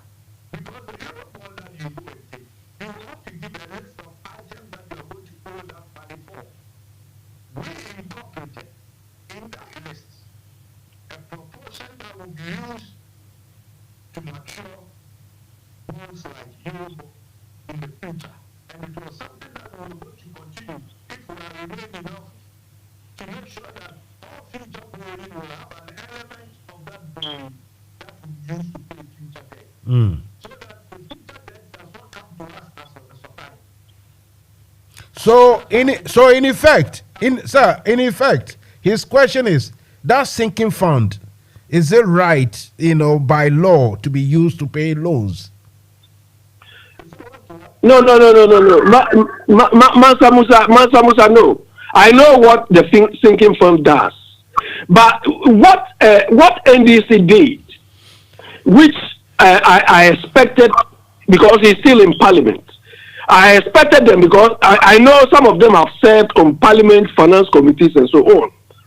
So the fact that NDC realized that there is a need for us to maintain something like a sinking fund to repay all potential loans and so on.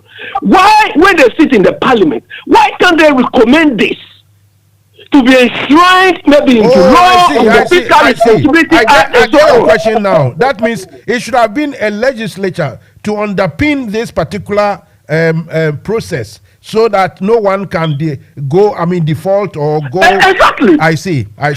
Anyway, because sorry. NDC realized the weakness, all right? So why don't they make it? Please, Abe, you know me. Whenever I start talking, everybody listen. Sir, Mr. Hagen, I'll come back to you. Don't worry. Abe, the moment I come in, if you don't stop, then the whole thing is jammed. Nobody can hear. So please, let's maintain that discipline. If you can quickly, Mr. Hagan, just finish the question, the answer it, then Abe will ask his next quick question again. Then I'll go to Conrad. Conrad is, I'm told, a vice chairman of Citibank here in the UK. So Onyeni Patwa, apparently he wants to be the chairman of NDC UK Ireland, and I think he will tell you that in future he wants to come and do your job as a deputy finance minister. Who knows? Anyway, so Abe, can you ask your second question anyway? Yeah, my second question is, listening to his presentation, he's presenting their case as if they were the most efficient in managing the affairs of Ghana. But I don't think so. So I wanted him to tell us, all the years they were in government, what savings did they make from the annual budget as a percentage of GDP? Okay. Mr. Hagen, I don't know if you heard this. He said when you were in government. Don't worry. I will mention that again. Don't worry about that. That was my own preambles. He's asking that when you were in government, what savings, Abe, if I'm wrong, you correct me. What savings did you make? Is it, Abe, is it right? Yes, savings from the budget they read every year as a percentage of GDP. Okay. When you borrow a government, Yes. I'm telling him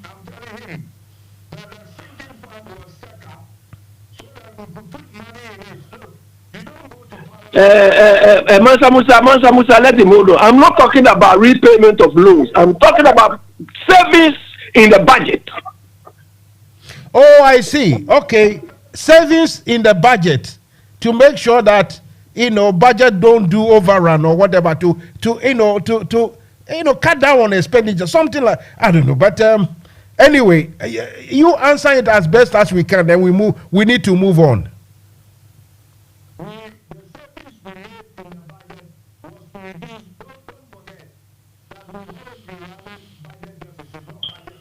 Mm.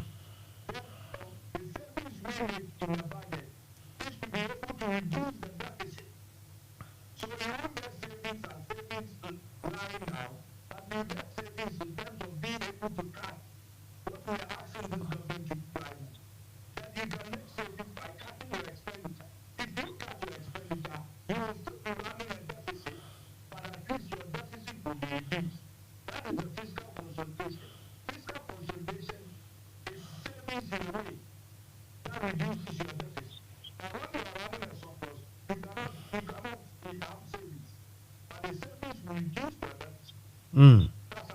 I think the question is answered. Abi, thank you very much. Mansa Musa is not answered. Okay, but we don't have time. I can't. It's not answered at all. But we don't have time, so you can go. The time, please. If you have another question, you can bring it in. But for now, let me go to the other phone. Okay. Right, Mr. Hagan. What I said was that this is Conrad Dumba. He is vying to be the next chairman for UK Ireland chapter, and his background is economics or accounting as well. UK NDC chapter.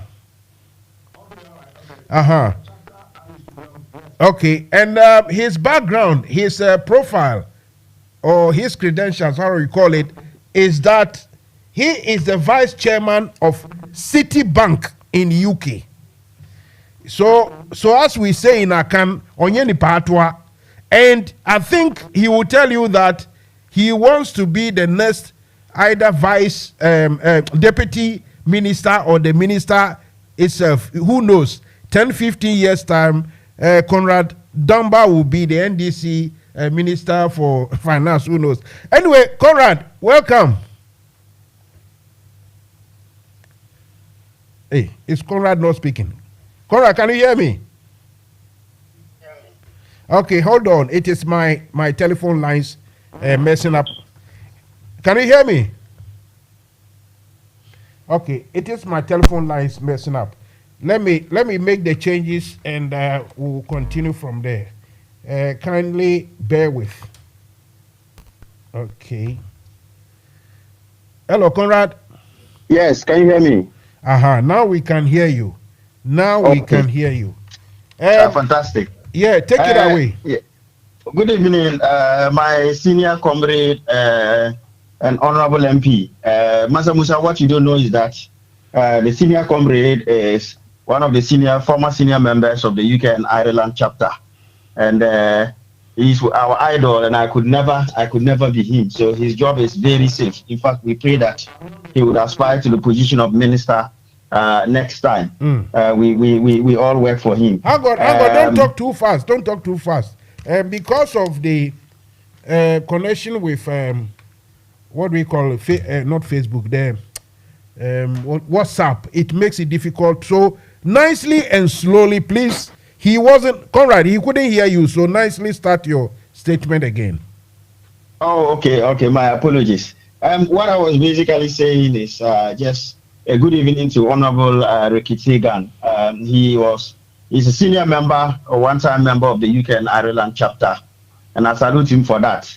And far from it that I'm aspiring to replace him in any way, I could never replace him. He's 1,000 miles beyond us. He's our idol, and we all aspire to him. And just to place a correction, I'm not a vice chairperson for Citibank. I'm just a miserable vice president in one of the finance departments there. I'm not as big as that. But more importantly, today I speak as a member of the NDC, not in my professional capacity, but as a patriotic Ghanaian and a fellow comrade of Honorable Richard Hagan. And I wanted to salute him and our gallant MPs in Ghana for the great job they are doing, keeping this government on its toes in respect of the finances of the country. And I think he has done a great job, more than a yeoman's job, if you'd like, in terms of how he has excellently articulated the current position in Ghana and the recklessness of this government. That to even use the word incompetence is basically a massive understatement. So kudos to Honorable Rekiti Hagan and his other colleagues in Parliament. We pray that the delegates will do the right thing and retain as many of them as possible so that together we can take this government out and start the process of rebuilding, unshackling the country out of the economic mess that is there. I think I didn't come in with a question. I just came in with a little contribution to add to what Honorable Rekiti Hagan has already said. And permit me, apologies if I'm flogging a dead horse, i.e. if he's already said this. But I think that it was very clear from what Honorable has said that the 3 bills that were passed are not needed. They are just basically they are a nuisance tax for a couple of reasons. First and foremost, Honorable has articulated the need for what? Expenditure cuts. You know, we need to get into what? Fiscal consolidation. But it appears this government hasn't got the appetite for it. And I think if you look at the budget, this year's budget 2023 relative to 2022, it straight away will tell you that this government did not even need to increase taxes by 1 peswa. Why? Because if you look at even the revised budget for last year, our total expenditure was at 133 billion. This year, this government is proposing to spend 190 billion. If you strike the difference, you are looking at something in excess of 60 billion. For a government that is supposed to be tightening its belt, a government that is supposed to go into fiscal consolidation, would have expected expenditure to be lower than last year. In other words, straight away, even if we had kept expenditure at the same level, we would have saved the country 60 billion. Now, we know that through this domestic debt exchange program, government has raked in close to 41 billion. And through the suspension of external debt servicing, of course, that is something that we will have to go back to at some point. Another almost 20 billion. So in total, about 60 billion that we saved through this DDP, which is basically a fine word for raiding people's pockets, the pockets of ordinary Ghanaians, and doing yentua on our external debts for a while, we raised 60 billion. Now, the question I always ask myself is, if that 60 billion was not enough to get us to the IMF program, what will this extra 3 billion, just about 3.8 billion, that is going to be raked in, arguably, in theory, that is going to be raked in by these 3 bills? What will that do? Mansa Musa, if you are eating the whole chicken and you are not satisfied, what will the chicken feet do to you? This 3 billion, if you calculate it, it's roughly about 5% of the 61 billion that the government has already saved through the DDEP and through the suspension of external debt servicing. And so if we can say that that 61 billion plus is not able to get us in a position where we can go to the IMF, in other words, we haven't had sufficient fiscal consolidation to prove debt sustainability to be able to make our case. What will this extra 3.8 billion from these 3 bills do, except to vex the ordinary Ghanaian? And the reality of the case is that these 3 bills are going to have a counterproductive effect. They are going to have a boomerang effect. For example, we propose to get 1.2 billion from just the increase in income tax alone. That is an extra 1.2 billion being sucked out of the pockets of Ghanaians who have suffered a raid on their pockets via the DDEP, who have suffered a 54% inflation, which meant that the value of the money in their pockets was halved overnight. Now government is taking an extra 1.2 billion from it. And then you have the other elements like the excise duty of 400 million, and then the so-called Growth and Sustainability Act bringing another 2.2 billion. The truth of the matter is that, look, just like we warned them, the NDC warned them, Honorable Rekiti Hagan and his good comrades in Parliament warned them about the e-levy, which has become a massive flop, if not an albatross on their necks. These 3 bills are going to pretty much have the same effect, because they are going to hike up unemployment, as Dr. Ali Nakia said. Why?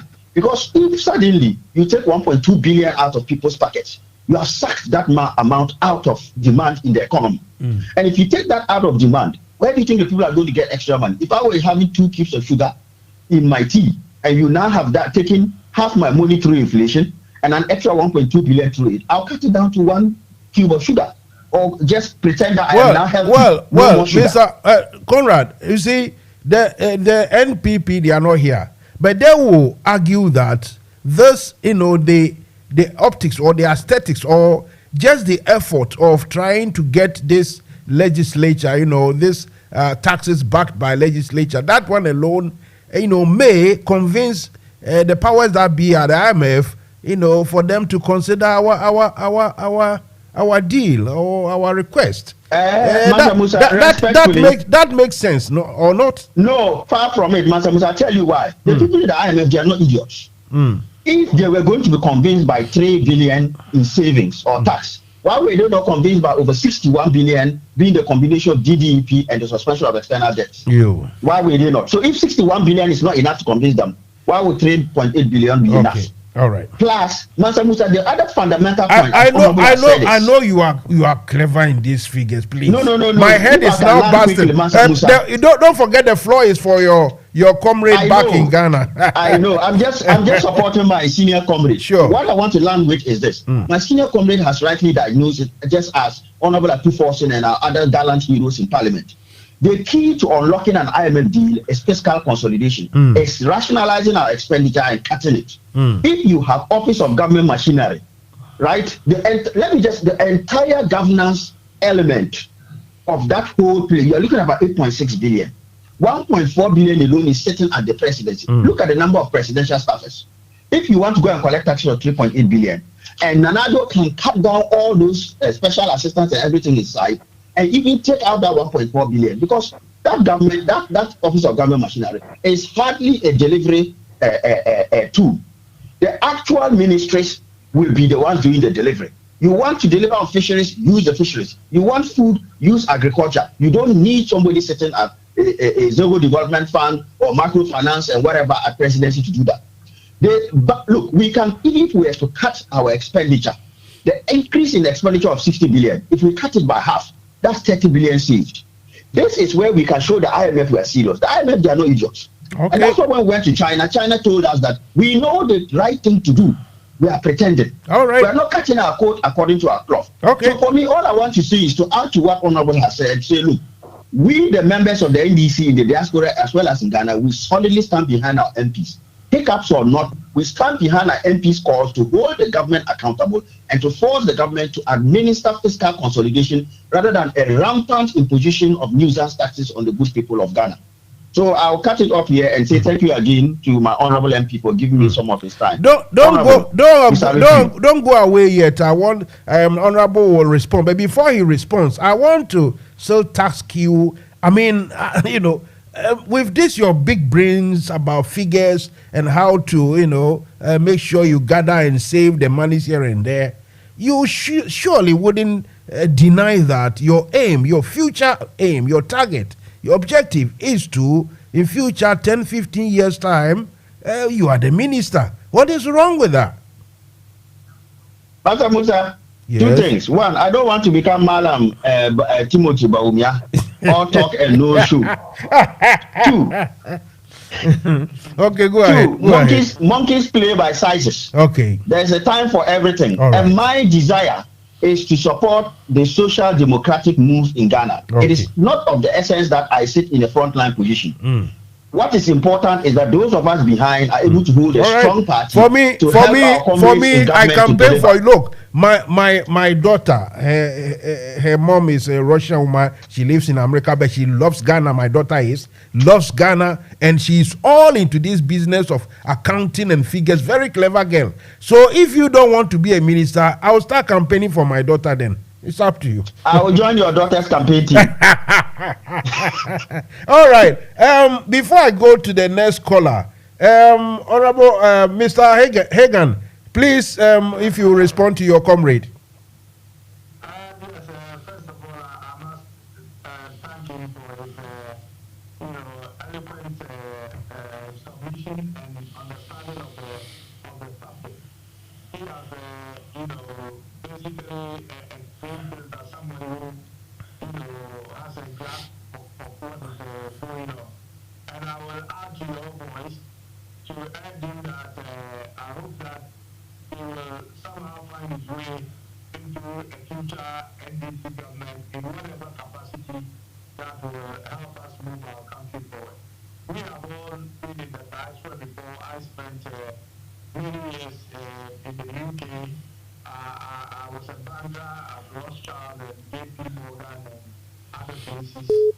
And when, after many years, I returned back home to find myself in a position that I'm in, just to help Mother Ghana. So at some stage, our friends, brothers and sisters in the diaspora should come home and support those a better Ghana for all of us in the future. Are you? This number, is it? This number you stayed on when I'm about to pick you. Oh, you are still here. Hello? NFM Radio, Comrade Yusuf. Emudaho. Comrade Yusuf, Yanko. Honorable Rickett is still there, right? He is still here, I think. Yeah. Wonderful, yeah. I just want to thank him, and we appreciate him coming to speak to us, directly. If you can raise your voice a bit, because... Yes. I said I want to say thank you to him for accepting your invitation to speak to us, and with his experience in government, I wanted to say that, the Chinese people, they have a saying. It's known as a Sichuanese saying. It says it doesn't matter if a cat is black or white or red. So far as that a cat can catch a mice, it's a good cat.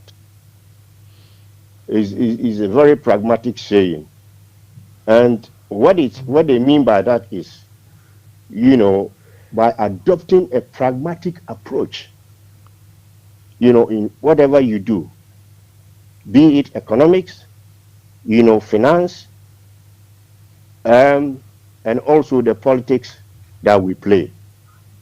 You see, is liberal democracy that works. Sometimes you can apply some, left-wing measures. What I mean is sometimes you can apply some authoritarian. So what I want to say is that the Chinese did adopted. In fact, I really admire the Chinese. I always quote them because they are the only country that has been able to decode Karl Marx economics theory, and it has worked for them, because all what Karl Marx was advocating is a historical materialism. The Chinese decoded it in the 70s, and they adopted the SME, which is a socialist economic system, a model of economic development, which they employed in the People's Republic of China. See, this system is also what? It's a market economy with the predominance of public ownership and state ownership enterprise. You see, so the term socialist market economy was introduced by Jiang Zemin during the 14th National Congress of the CPP in 1992 to describe the goal of China's economic reforms. I know you want to hit at a certain, conclusion, but please, yes, move on because at the time, please. Okay. So originating in the Chinese economic reforms initiated in 1978. You see, so what I'm saying is that probably why Ghana is in this mess is because the economic plans that we are using, is not helping us. It's not working. So let us make thorough research to see how the Chinese did it. And they were able to reach where they are now. If China is where they are now, it's because of those SME, the socialist, economic system which they use. I think we are making the point very clear now. Mr. Hagan, you see what Yusuf is saying.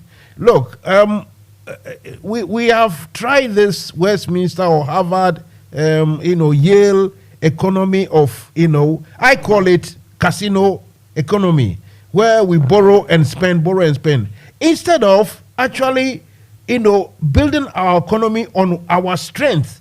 That is, we have things to sell. Those things must be sold properly.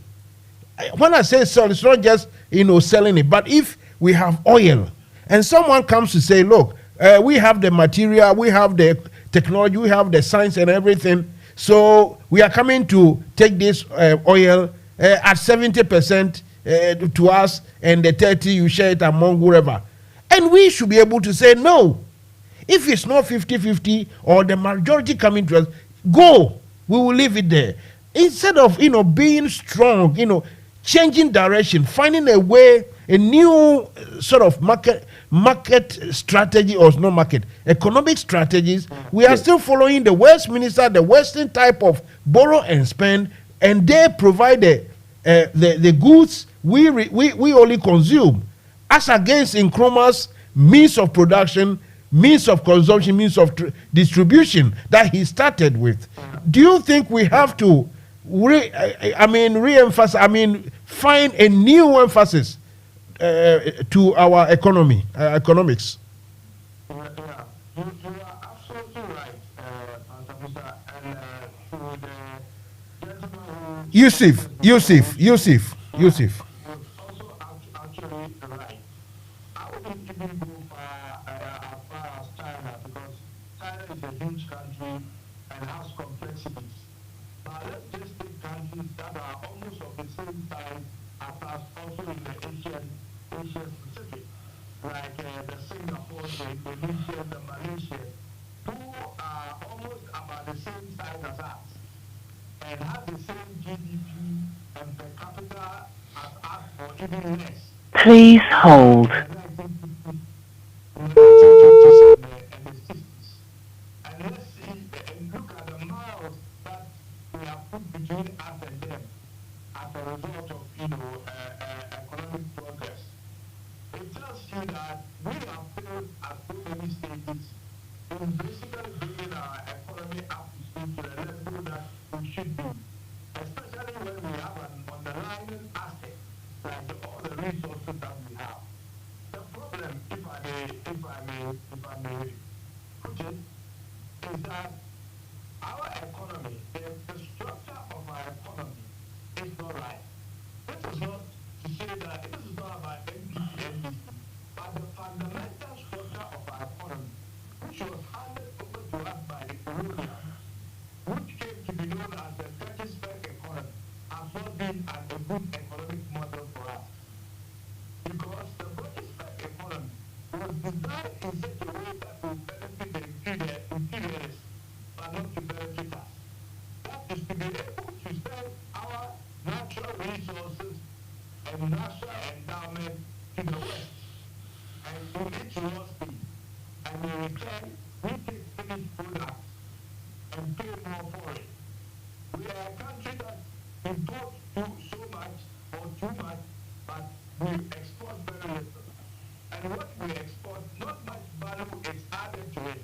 Therefore, the shelf life of what we export does not bring any value. We don't create jobs from all the things that we send outside along the value chain, other than digging them out of the ground and sending them in each short thing.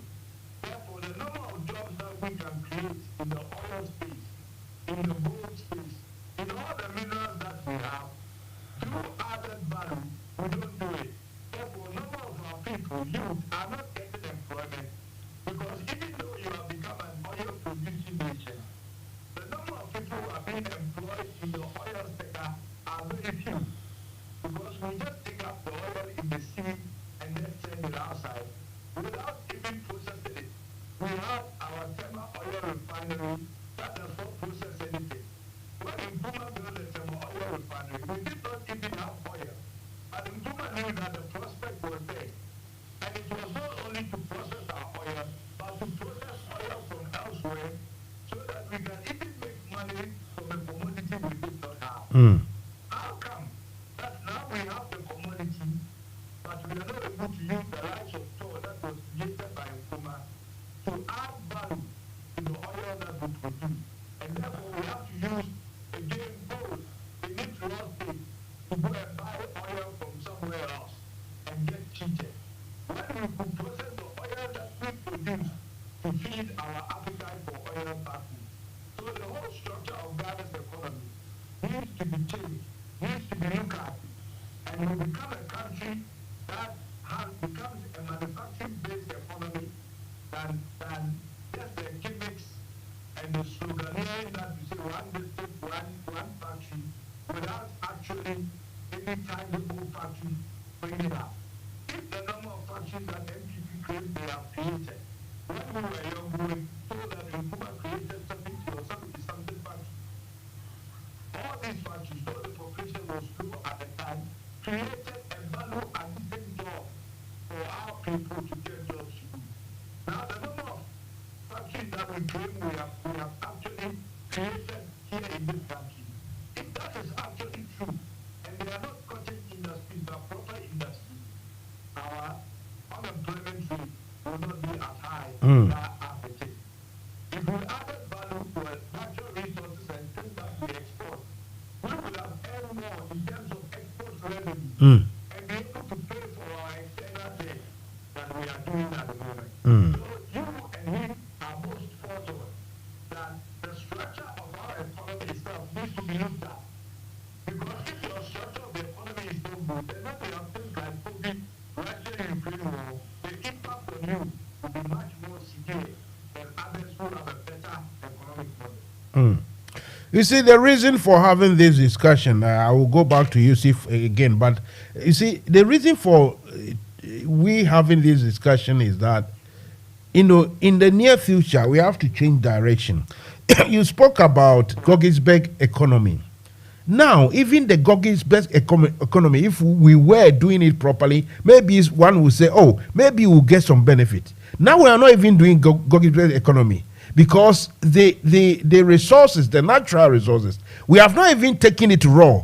It is right in the land and it has been sold already. Money taken and we don't know what we are using. So even the Gogisberg economy doesn't, you understand? So it's not even working. But then, to rebut to that Gogisberg economy that we were handed over, that is why the Osagifo saw the need for us to industrialize, to manufacture our own stuff, both for internal consumption and for external, sales. Like if we are not going to send it to US and Japan and places, his plan was to sell to the local, the neighboring countries.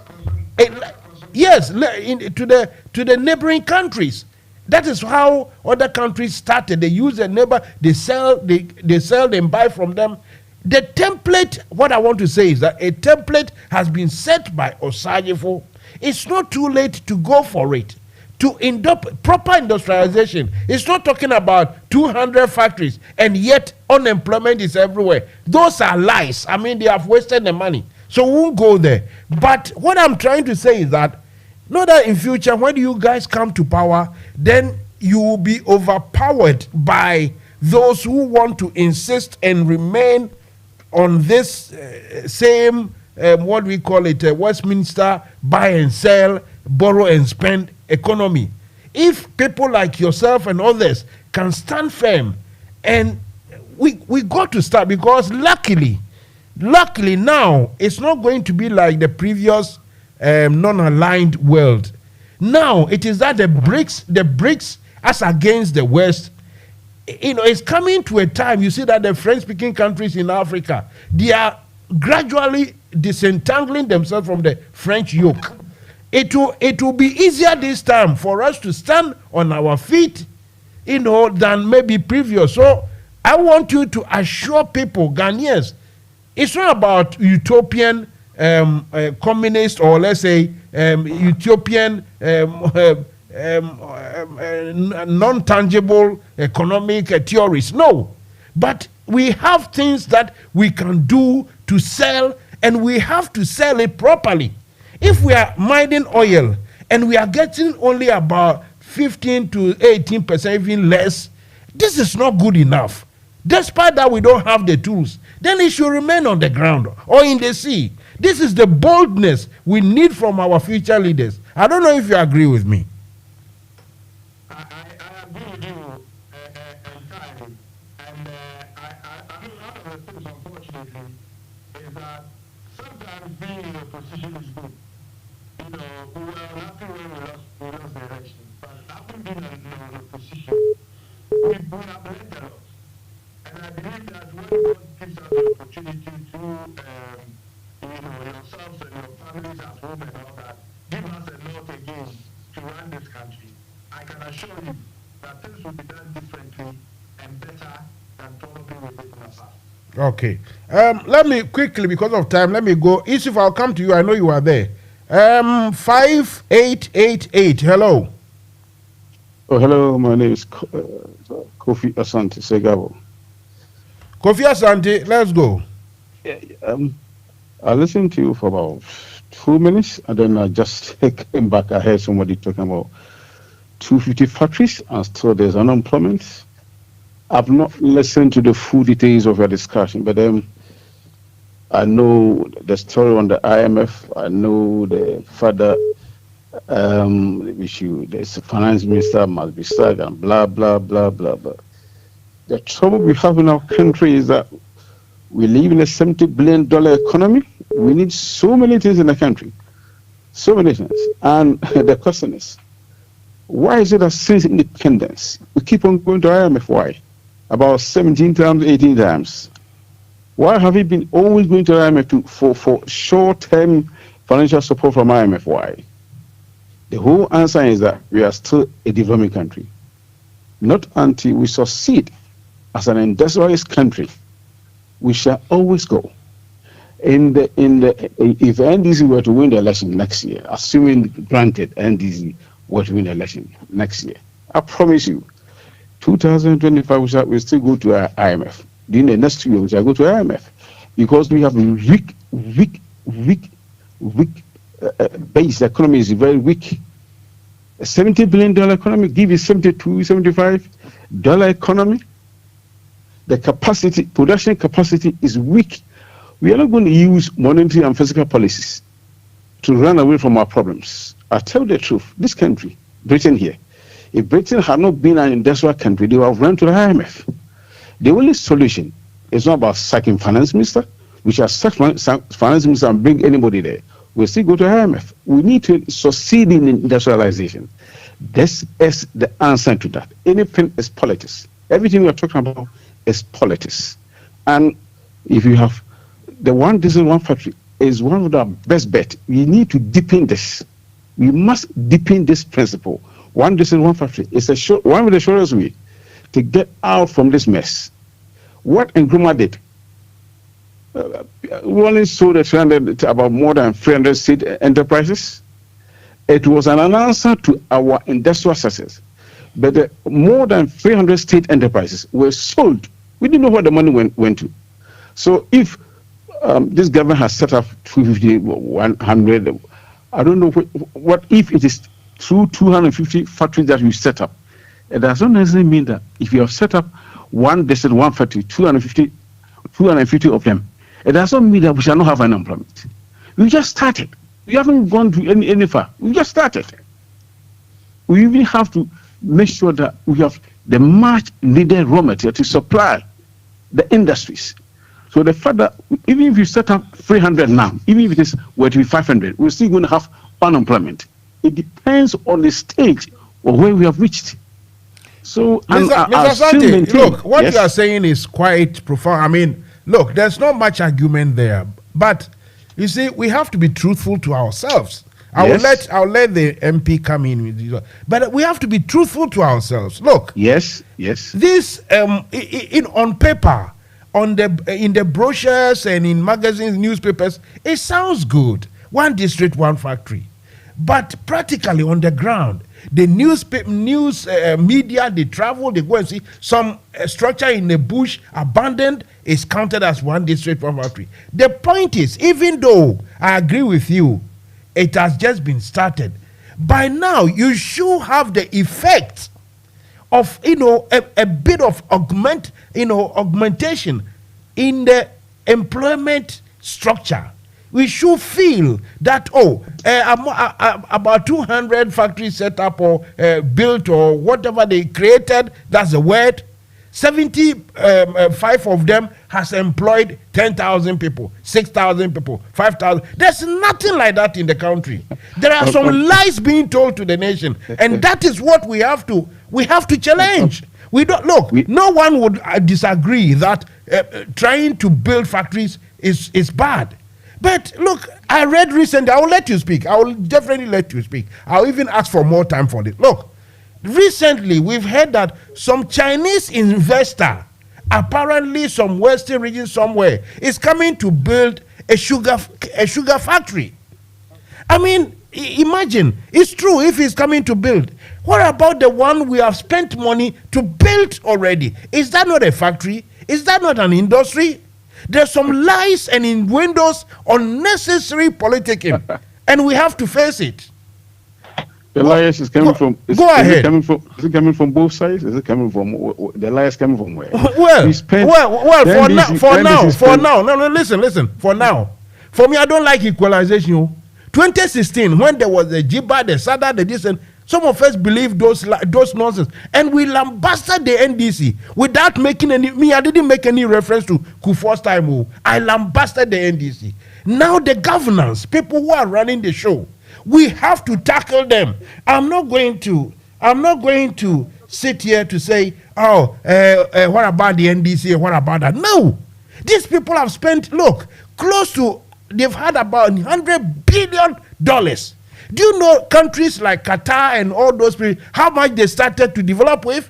Some with $1 billion, some with $5 billion. This over $100 billion of dollars, and look at Ghana. And you still want to equalize NDC MPP? No. Go ahead. I'm listening before I go to the MP. I'm listening. And I understand how passionate you are about your country making strides in economic development. I understand that. It's quite good you having this passion to. That's why you're even running this program. That's good. But the fact of the matter is that we are trying to develop our country. Yes. We are developing country.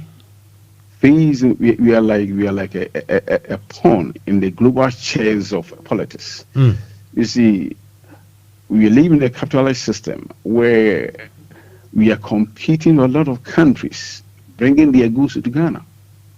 The system is highly competitive. It's highly dynamic and exploitative. These Chinese people that you heard that they are coming to Ghana to build a sugar factory, whilst we have sugar factory at a commander. Amount of money that we spent over there without producing a cube of sugar on the Ghanaian market. What do you say your name was once again? My name is Kofi Asante Segabo. Kofi Asante. Kofi, I'm not going to brothelize it all. No.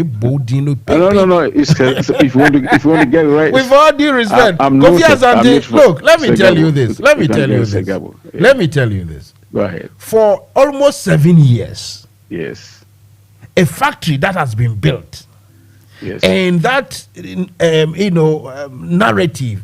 Oh, they didn't build it well. They didn't. Some say, they didn't even plan for the sugar cane.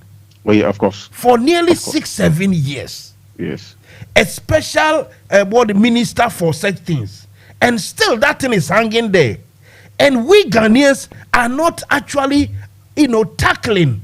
I mean, we are not interviewing. We are not. Scrutinizing seriously the people in charge who are handling affairs. It's all about if you talk here small, you have to talk here small. Me, I don't do that. The Commander Sugar Factory, you know how many times I've called somebody, and that fellow to his name is Botio, Michael Botio. Somebody whose name sound like in Nkrumah's those days. Michael Botio, he's in Commander, Eguafu, those places. How many times he's told me, he's an MPP fellow. He's told me that, everything is in order. In 3 months' time, we'll start producing everything for nearly 7 years.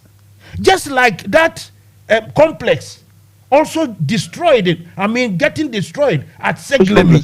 What sort of governance is this? Which complex are you talking about? That's Seglemi. Okay. Do you really have to leave that one to also rot? I mean, what is this? Sometimes you don't have all the facts. All the things we talk about. Well, I don't have the facts, but they should be built. Are you really telling me that if Muhammad has stayed, that Seglemi will be left in the bush? Is that what you are telling me? No. No. You see, look, I know where your support is coming from. I know. It is not a shame. Fine. But the truth that we don't want to look here in you I see your number. You live in this country. Even a newspaper supporting conservative, if the conservatives are fooling, they are messing up, the paper will attack them. This is what we have to learn. Unlike always, we are trying to support and massage our own. It takes time for us. Do you know how many times when NDC came to 2009, my first criticism was about bringing the secondary school from 4 years to 3. I said that was a poor judgment. I said it then. And I still say it. The other time Segbefia came here, I told you, I said, look, you went to upper 6, innit? Now you people make it 3 years. 4 years, the children know nothing. They don't know anything. And how much more 3 years will they know anything? Now look at them. So let us not softly handle our own. Akufo-Addo has failed miserably. It's terrible. Say it. And Ghanaians will move forward together. Thank you. Go ahead. I've taken so much of your talk, but go ahead. That's fine. I've asked for more time from my producer. So and MP Hagan too, I think is relaxed. So speak to him so that he can also come in. I didn't hear much of Yegman, so I don't know what to talk about. I didn't hear much. He was. Let me try and explain. He was a deputy minister for finance, and he knows the nitty-gritty about everything. We started by talking about the recent approved taxes. More taxes. And my question is that with all these taxes and the sacrifices Ghanaians are making, with all the support from the European Union, the French Legion, the Paris Club, the Germans, the Americans, trips to China and back, still we are not making headway. So that was my question. You're not making headway for what? The IMF thing. Now our target is the IMF, innit? And we are not making any headway there. That is what we brought about this discussion. So with that background, you can direct a question or something. And what did he say? The finance minister, the former finance minister who lives in Ghana, what did he say? His answers plenty. But the main thing is that these taxes, according to him, they are not necessary at all. They are not necessary. Do you know that IMF will even prefer that we impose taxes? Since he's not gone, then let him explain to you again. IMF itself will prefer. Fair enough. Since he's not gone, he's here. So I think he will. He will oblige to tell you again why he feels it's unnecessary, it's a waste, and it will damage economy, trade, and commerce, and everything. Honorable Hagan. Don't we need taxes to run the economy? Don't you need taxes to I run don't the know economy? if you heard the gentleman. He said, yeah.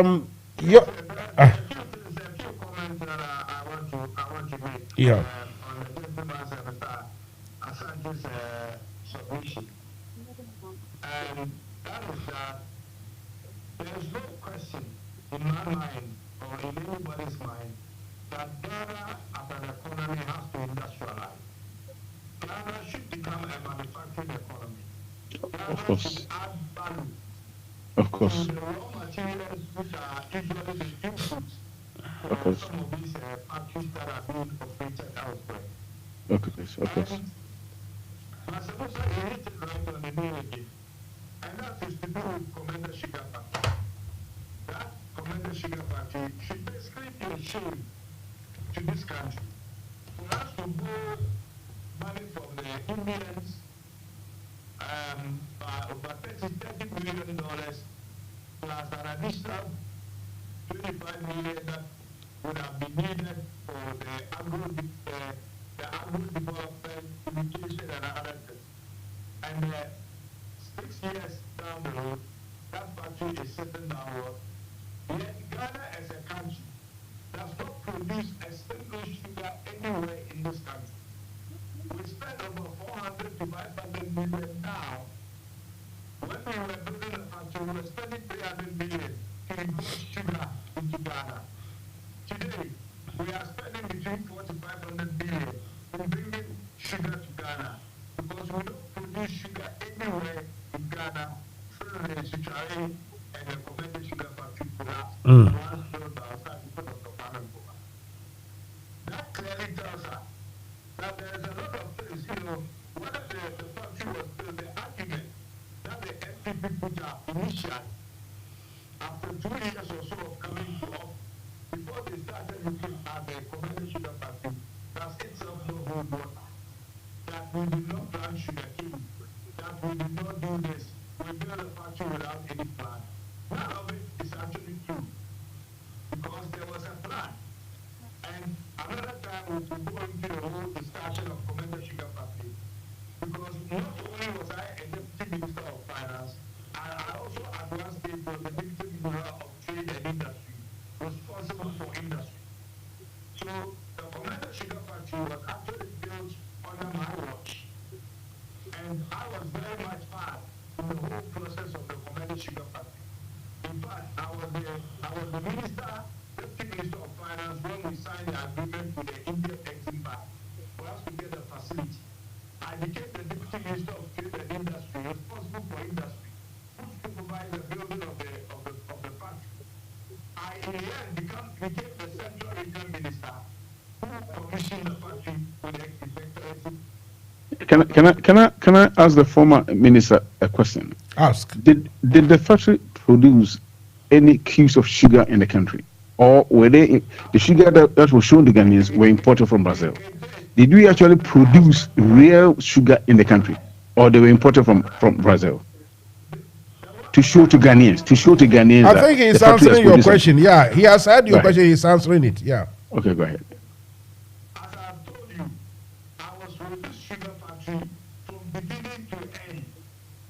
And I can tell you that when we commissioned the sugar factory, that factory produced sugar in the factory. For how long? For how long? Because as about this, you and I were not there, but I was there. The sugar was produced from the factory. I worked closely with that factory. Let me tell you also what we did. The Commander Sugar Factory was an existing factory in the system built by Kwame Nkrumah. Yes. Now, somewhere in the 80s and the 90s, the factory collapsed. When we were coming to show in President Muhammad's own wisdom, we decided that instead of starting from factories elsewhere, we should try and first of all refurbish or rebound the existing factories. Some were built in Puma, some were built even under campus regime that have all collapsed, at the time, to bring them back, especially in the area where the things those factories produce are still not being produced in this country. And one of the major things we were taking our foreign revenue was sugar. And it was for that reason that the decision was made to build a Commander Sugar Factory close to the same site where the old factory was. Because in what they call the surrounding areas, sugar cane was being produced to feed the old Commander Sugar Factory.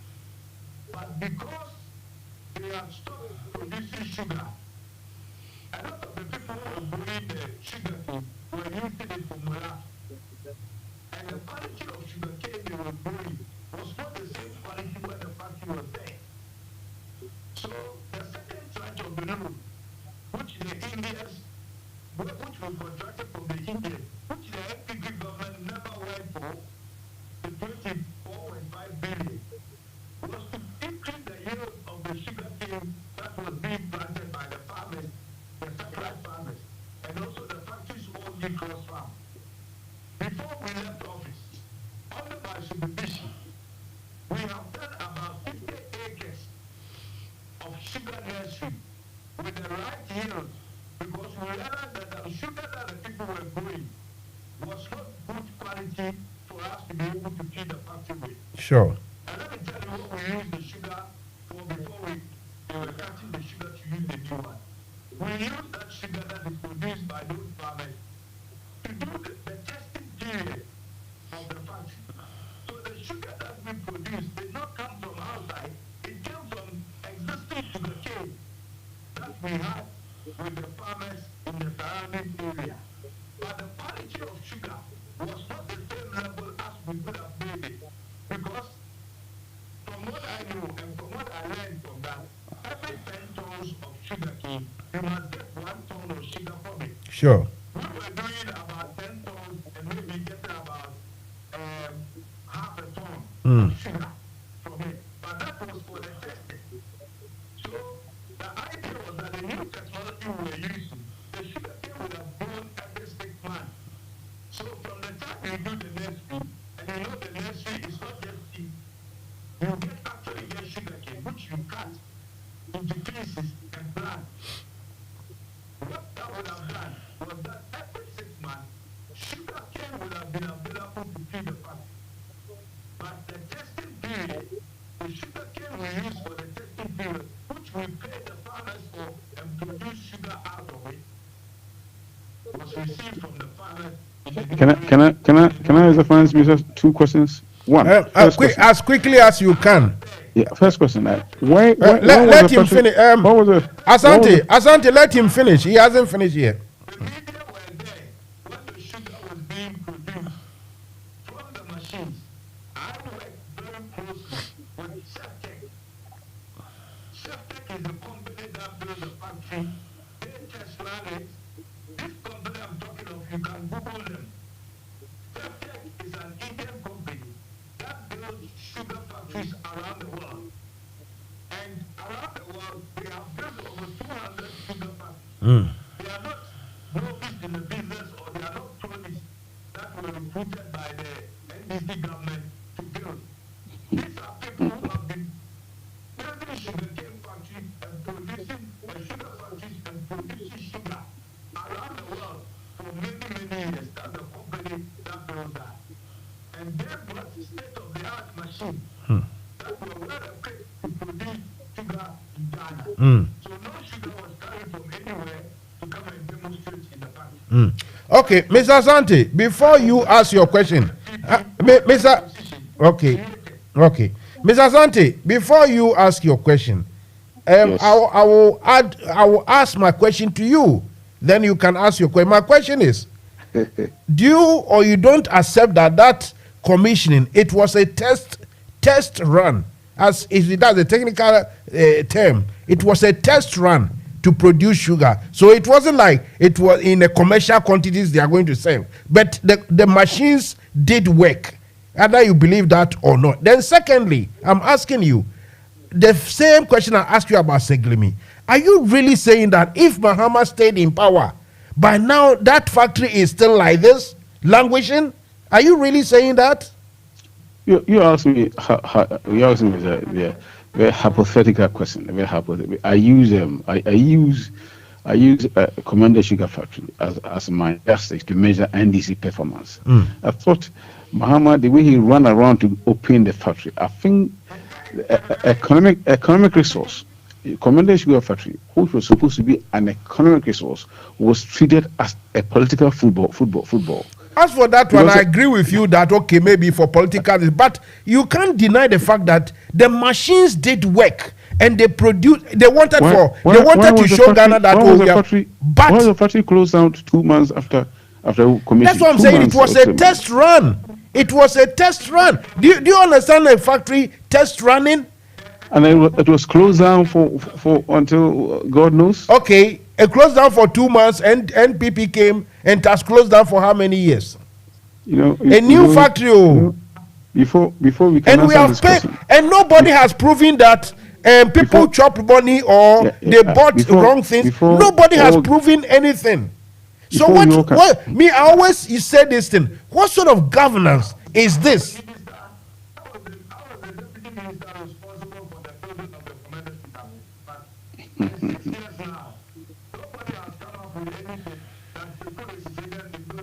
You see, the very problems that catapulted into the closure of the factory, I think the same problems do exist. Have we asked ourselves some question? Why was Nkrumah? What did the community sugar factory? Why did it collapse?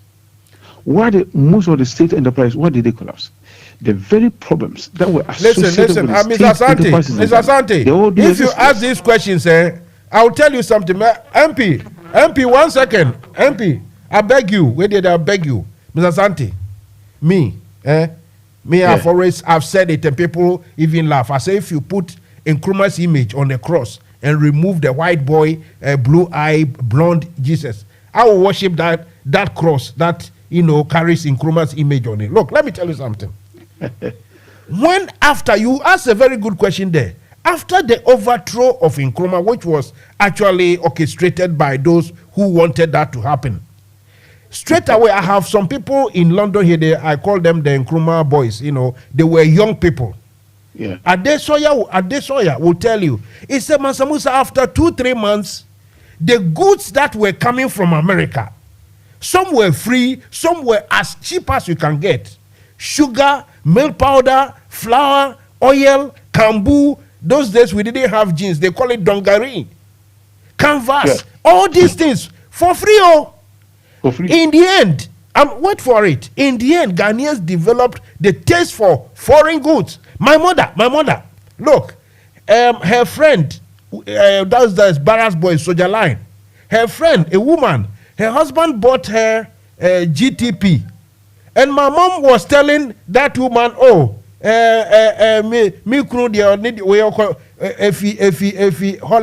Holland, Papa Bipana, or Tomami. You see the mentality. Very soon, the Ghanaians developed taste for everything foreign.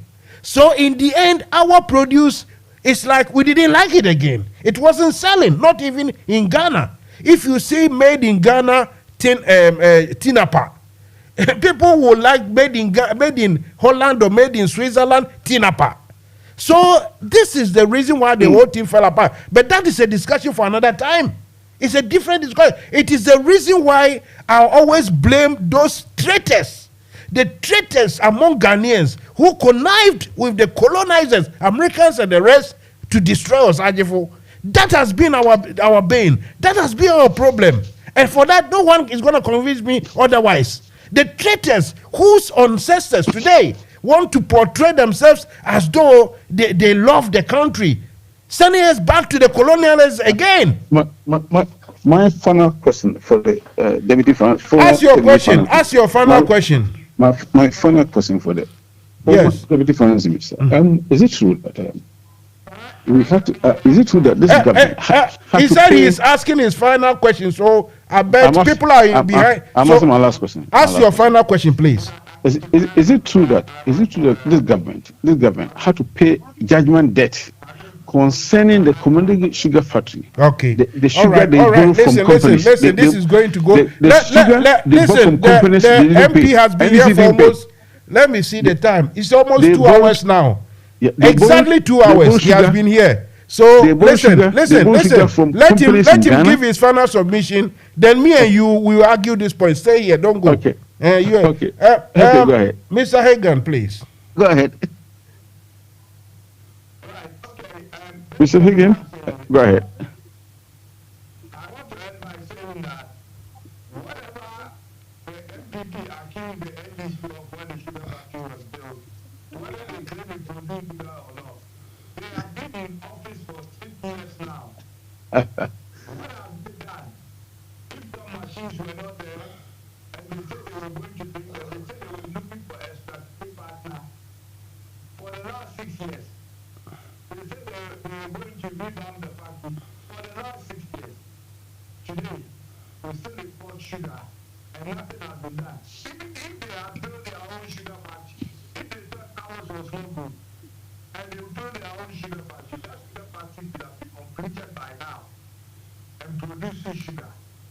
A country like Uganda, which is almost the same size or a little over Ghana, has over 20 sugar factories in Uganda. Just Uganda. More than 20 sugar factories in Uganda. Ghana, we don't even have one. How can we even compete with that? And that's how I would like to find out. Mr. Richard Reagan, and you radio, thank you very much. And we wish you all the best in your primaries. Is anyone challenging you? Mr. Hagen, next time when I come to Ghana, I'll look for you in Accra. Go ahead. I'll look for you next time when I come. Have a good night, sir. Have a good night. Good night. Good night. Thank you. Thanks for your information. Thank you. Thank you. Right, Asante. Yeah. Sir, a argument now more, you know. Sir, this argument about and this is that and this is that, it is rather overboard. It has gone past that. For a government, an administration, look, we are looking at over $100 billion in 6 to 7 years, give or take. The loans, the grants, the what do we call it? Internally generated revenue. Everything put together, roughly, if you round it up, a country the size of Ghana, we shouldn't be begging for IMF loan today. They have. Look, I will tell you love your MPP, but Sebi, this is not the intellectuals we were promised. Is it? And now I'm a fukrano chese. Yen kokrano say aye din yen to me nko. Oh, we always don't have all the information. Why we are not getting the money? Why it is exactly so. What I wrote. I don't know if you read my piece. Exactly what I wrote. That there's some serious issues which we are not being told. Because we are putting in all the effort. Even the European Union are supporting the Paris Club. We the papa and can go and ask French if we are echo amok. They are running amok on French streets. If Paris Club is anything, Akufo-Addo wants to go and join a club for the very few top people who are very rich. They share the money among themselves. This is the club Akufo-Addo wants to join. And yet he will tell you that Ghana will be your aid and Africans, we don't have to borrow. If you borrow, they won't respect us. And he's doing the very opposite. We've got better people in Ghana, both in NDC and MPP and CPP. We've got better people to manage the country, both in NDC and MPP. And Akufo-Addo is hopelessly destroying the country. Hopelessly. But so because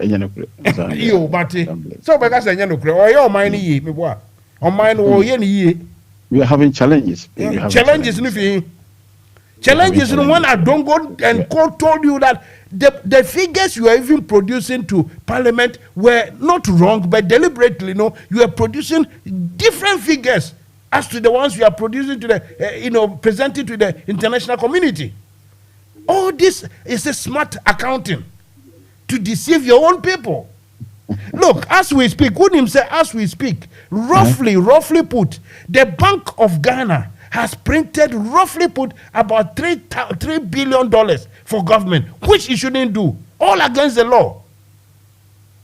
And when a primo say, what the ever say, what ye why pa Ghana ni bay either or one people 190 now, Ubepinisa or no abemwa. A friend saying the country's bank, central bank should be printing money for that against the law. Aden, Muntuminka, Umpase Began. When the Papa Munier, Mr. Santi, Muman Kanukre, me emia. Because look, ni papa wo krom ho, ni papa tupa chese. Obi be say okay, this man, what's his name? Kenneth Forata, yeah, even if you sack him and so what. The very aesthetics of it. Say, as a president, say obinyonko. The first sign say the whole thing is failing, you know, and Kono never confess. But this is the problem. Say you book country, you know, any odo, any obinyonko. Ne papa woni. So see the whole thing which is failing, the IMF deal failing, is that what you're talking about? Well, it's not failing, I think it's succeeding, isn't it? Is it? We are having challenges getting. We are having challenges. Anytime I read this,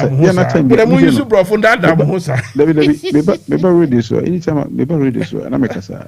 Yeah, me quite sober. I know you are quite fellow. But challenges, challenges, man. Because we also the fact that we are not getting it even is a challenge. The fact that we are not even getting it. Listen, as of now, the mess is so deep that we even in the peripheries, we don't know how big it is. So whose fault is it? No, whose fault is it? Because you don't know. You don't know. You don't know. Are you trying to tell us that we are all so dumb? I don't know what Sebi. What do you think? What do you think is the problem?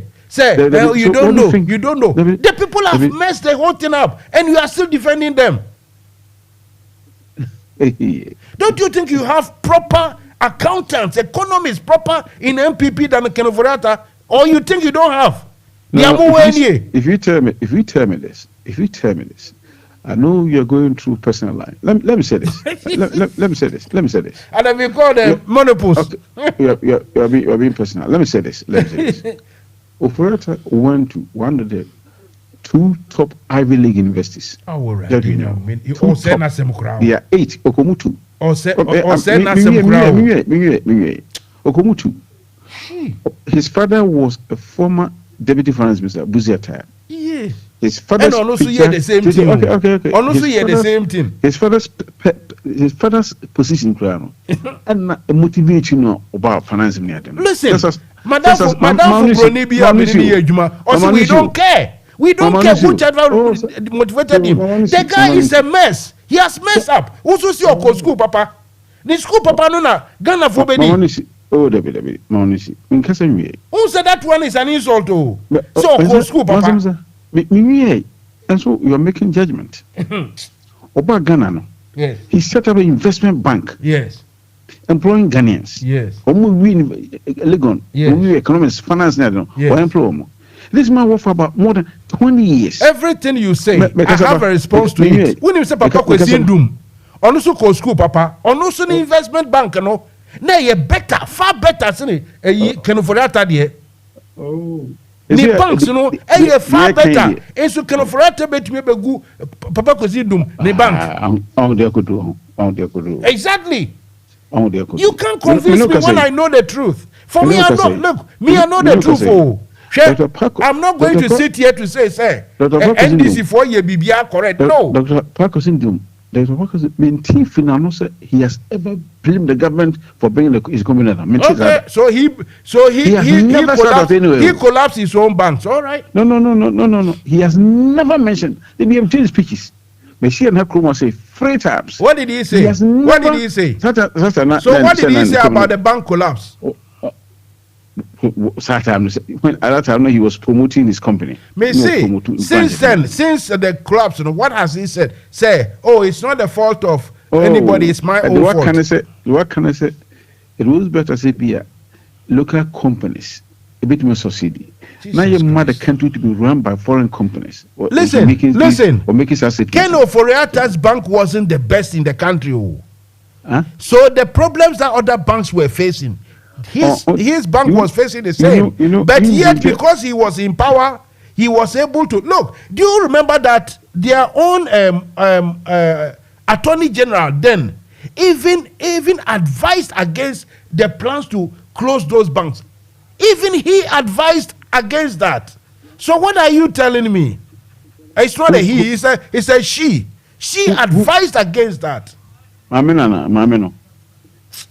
Listen, we know things. We are just small boys be and kotobeton and yeah. Debi. Semiti ha.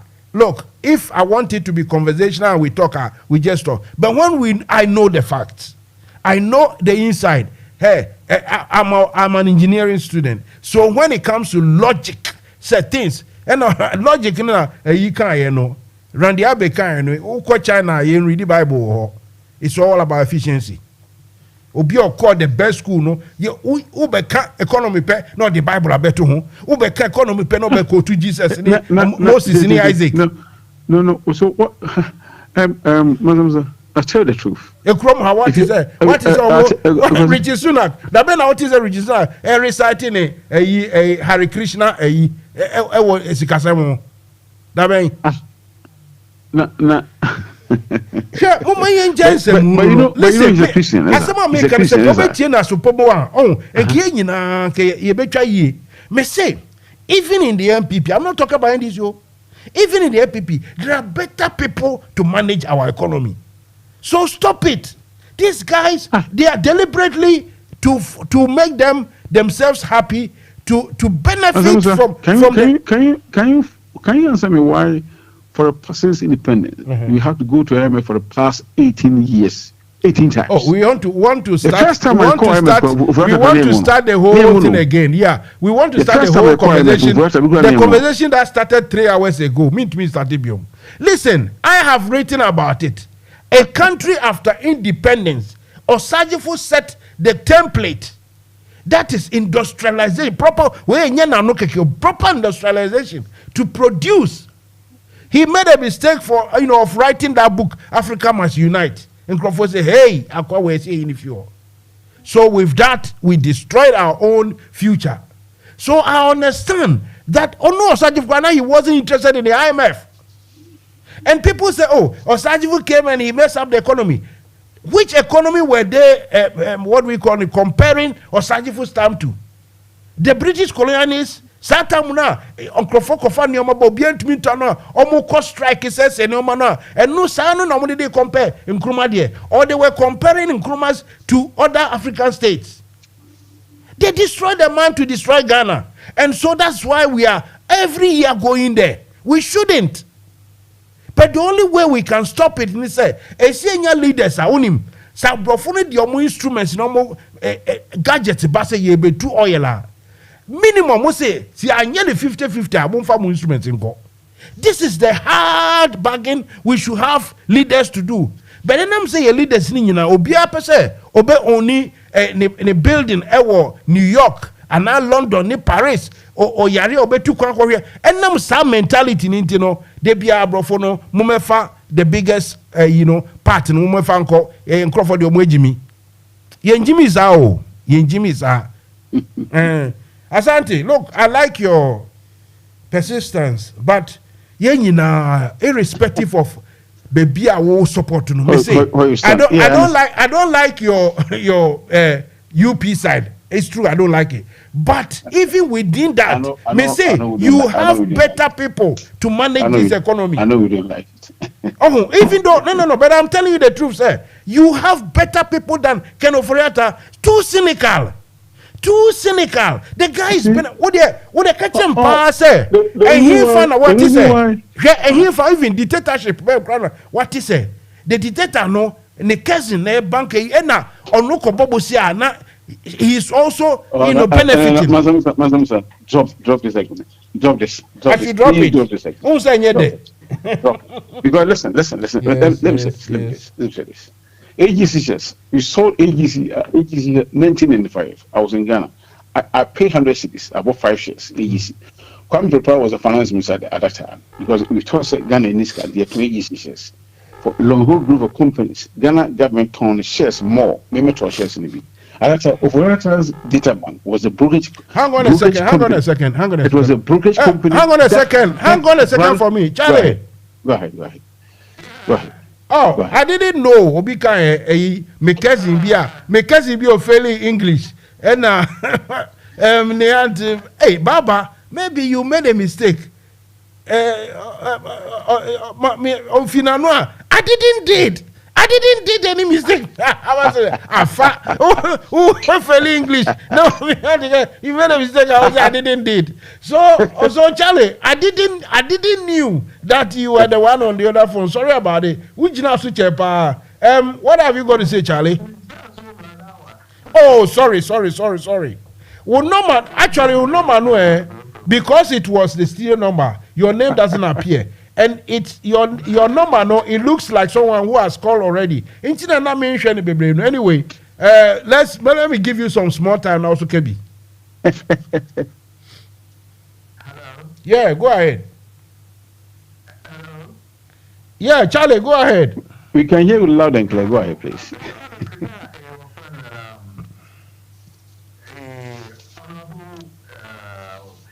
Yes. I wanted to ask him a few questions. But just picking up on the conversation with Asante. I don't know who Asante is, but as you said rightly, the state in which Ghana is now, it is not about NBC or NG. And when he mentioned it, I felt really sad. When he mentioned Kenufuyata and Ivy League. Look, the school that you go to, and attain your professional career, most of the time it's inconsequential. You only go there to read and acquire knowledge. But if you go and read and acquire that knowledge, and then you can't use that knowledge to benefit your people, yourself, your needs, then there's no point. On our Santana or one, if we go Ivy League school, who share driving to drive a bus, and at each turn, that Ivy League graduate bus driver keeps crashing buses. Is he going to allow that driver to drive his bus? So why are we keeping glorifying Fuyaka over there? I've always said this. Ghana, Nigeria, Ghana for pension. I said, those around for all to basic common sense, we lost it. I always say this to every Ghanaian that I meet. I said, look, I have coined an acronym. That simply says CHAD. The C is for common sense. The H is have your nation at heart. The A is for accountability. And the D is for dedication. If we can't find these four qualities within us Ghanaians, we're going nowhere. We're absolutely going nowhere. I think I totally agree with you. If we have leaders who all of them think their good hospital is in Britain and America or France, their good schools are in America or where, and everything, look, people accuse Rollins of, hey, no, this cannot say this. At his death, Rollins didn't have 5 million to take himself to a proper hospital in America. So, Kolebu, the rubbish place, and but still, they get the temerity to insult that guy. He personally knew that, look, people will come after him if he puts his hand in the trough. So in the end, he didn't have Obianka over 19 years president in Africa. He didn't have 10 million outside to take care of his life. We have to give ourselves a break. People now this kind of rough. This kind of rough. And a Ghana no bre. Jeremy, Asante, and Charlie. I tell you what, I'm over 38 minutes over my time. I'm here, I'm listening.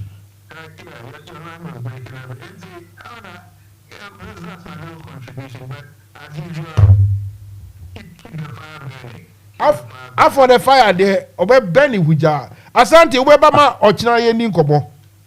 Okay. I will save your number tomorrow. Come make we talk properly full time me and you. Okay. And emphasis Ghana because me who's Asante who was Ghana hold but nipa no mu this is the same there. Almost sell mine my. Maybe I meet me after 9 because I will have some. You come after 9. All right, gentlemen. Thank you very much. Have a good night. Okay. Thank you. Thanks for your time. Thank you. Bye. Right. So this is where we're gonna end the show. Let's see. Okay, nobody is there, so one can say man foul. If you know you called and you missed out. Okay, some people called. I think somebody made a call, but that was where the gentleman from Ghana was hanging. 3 people made a call. Okay, let me call one person to see if I can give him some few minutes, some few seconds to say what because this guy phoned. I couldn't pick him because he was calling on the same number I was using to call Ghana. So, well, I think he's gone to bed anyway. So, ye fancy ha nyame adom ochina. Ye be san abehyasie ni aye ni nyina foforo. We'll do it all over again. God bless our homeland. Let's see. Okay.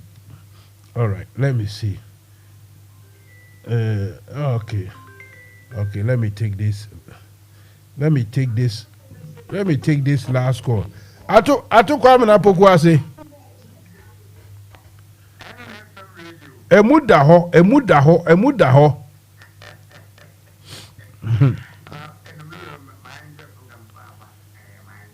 Ayu.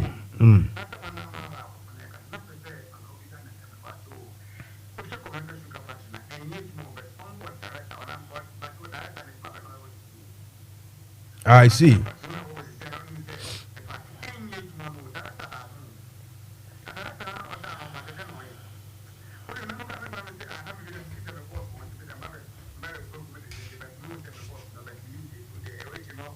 You.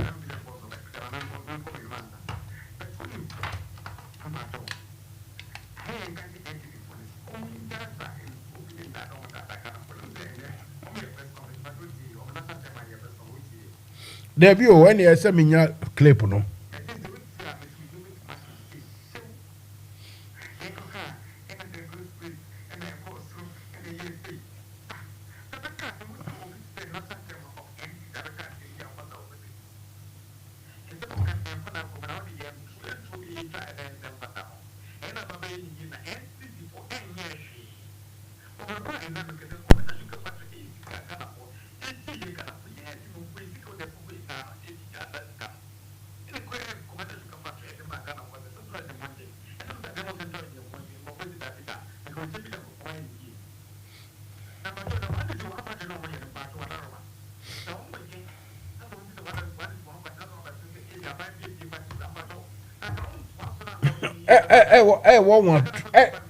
One question, a big question.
Hello, correct.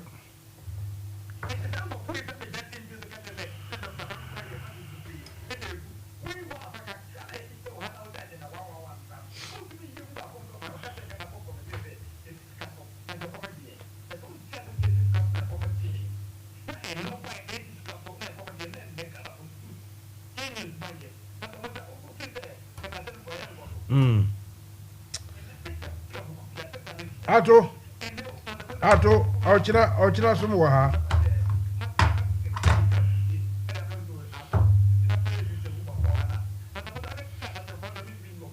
Even so. Ato, ochina sumu wa ha. Aye.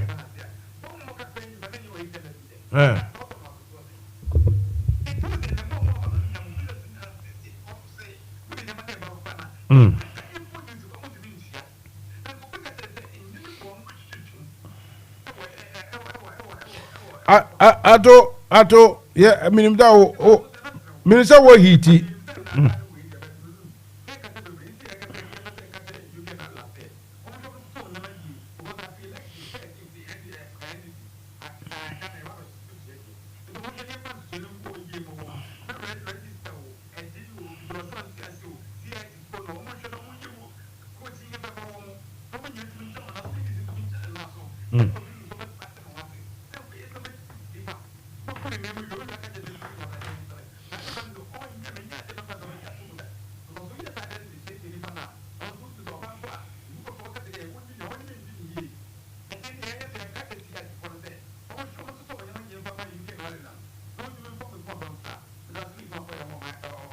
Mr. Medasi Bebre, good call. Ochina beto aso. Mansa Musa, why didn't you call me? And you called your man friend on one friend. Oh, me friend also I won't fa. KBL. After that, what brand you akwa me boy? After that, what brand you akwa? Hello. Okay. Obre.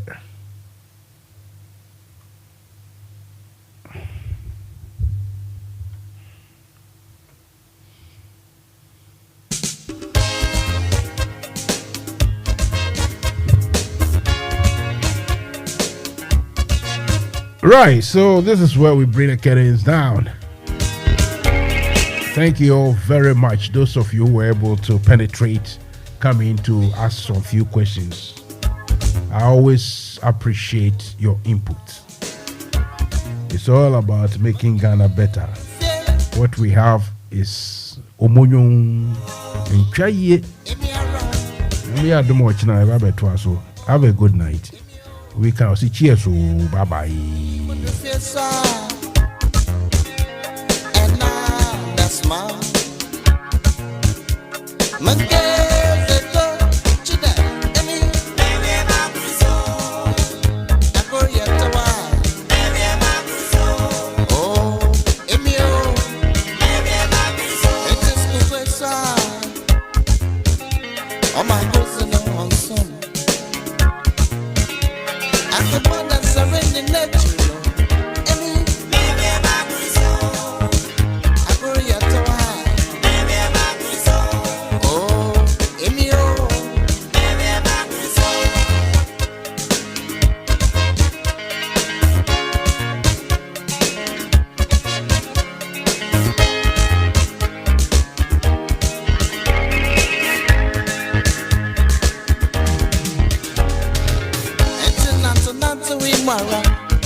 never see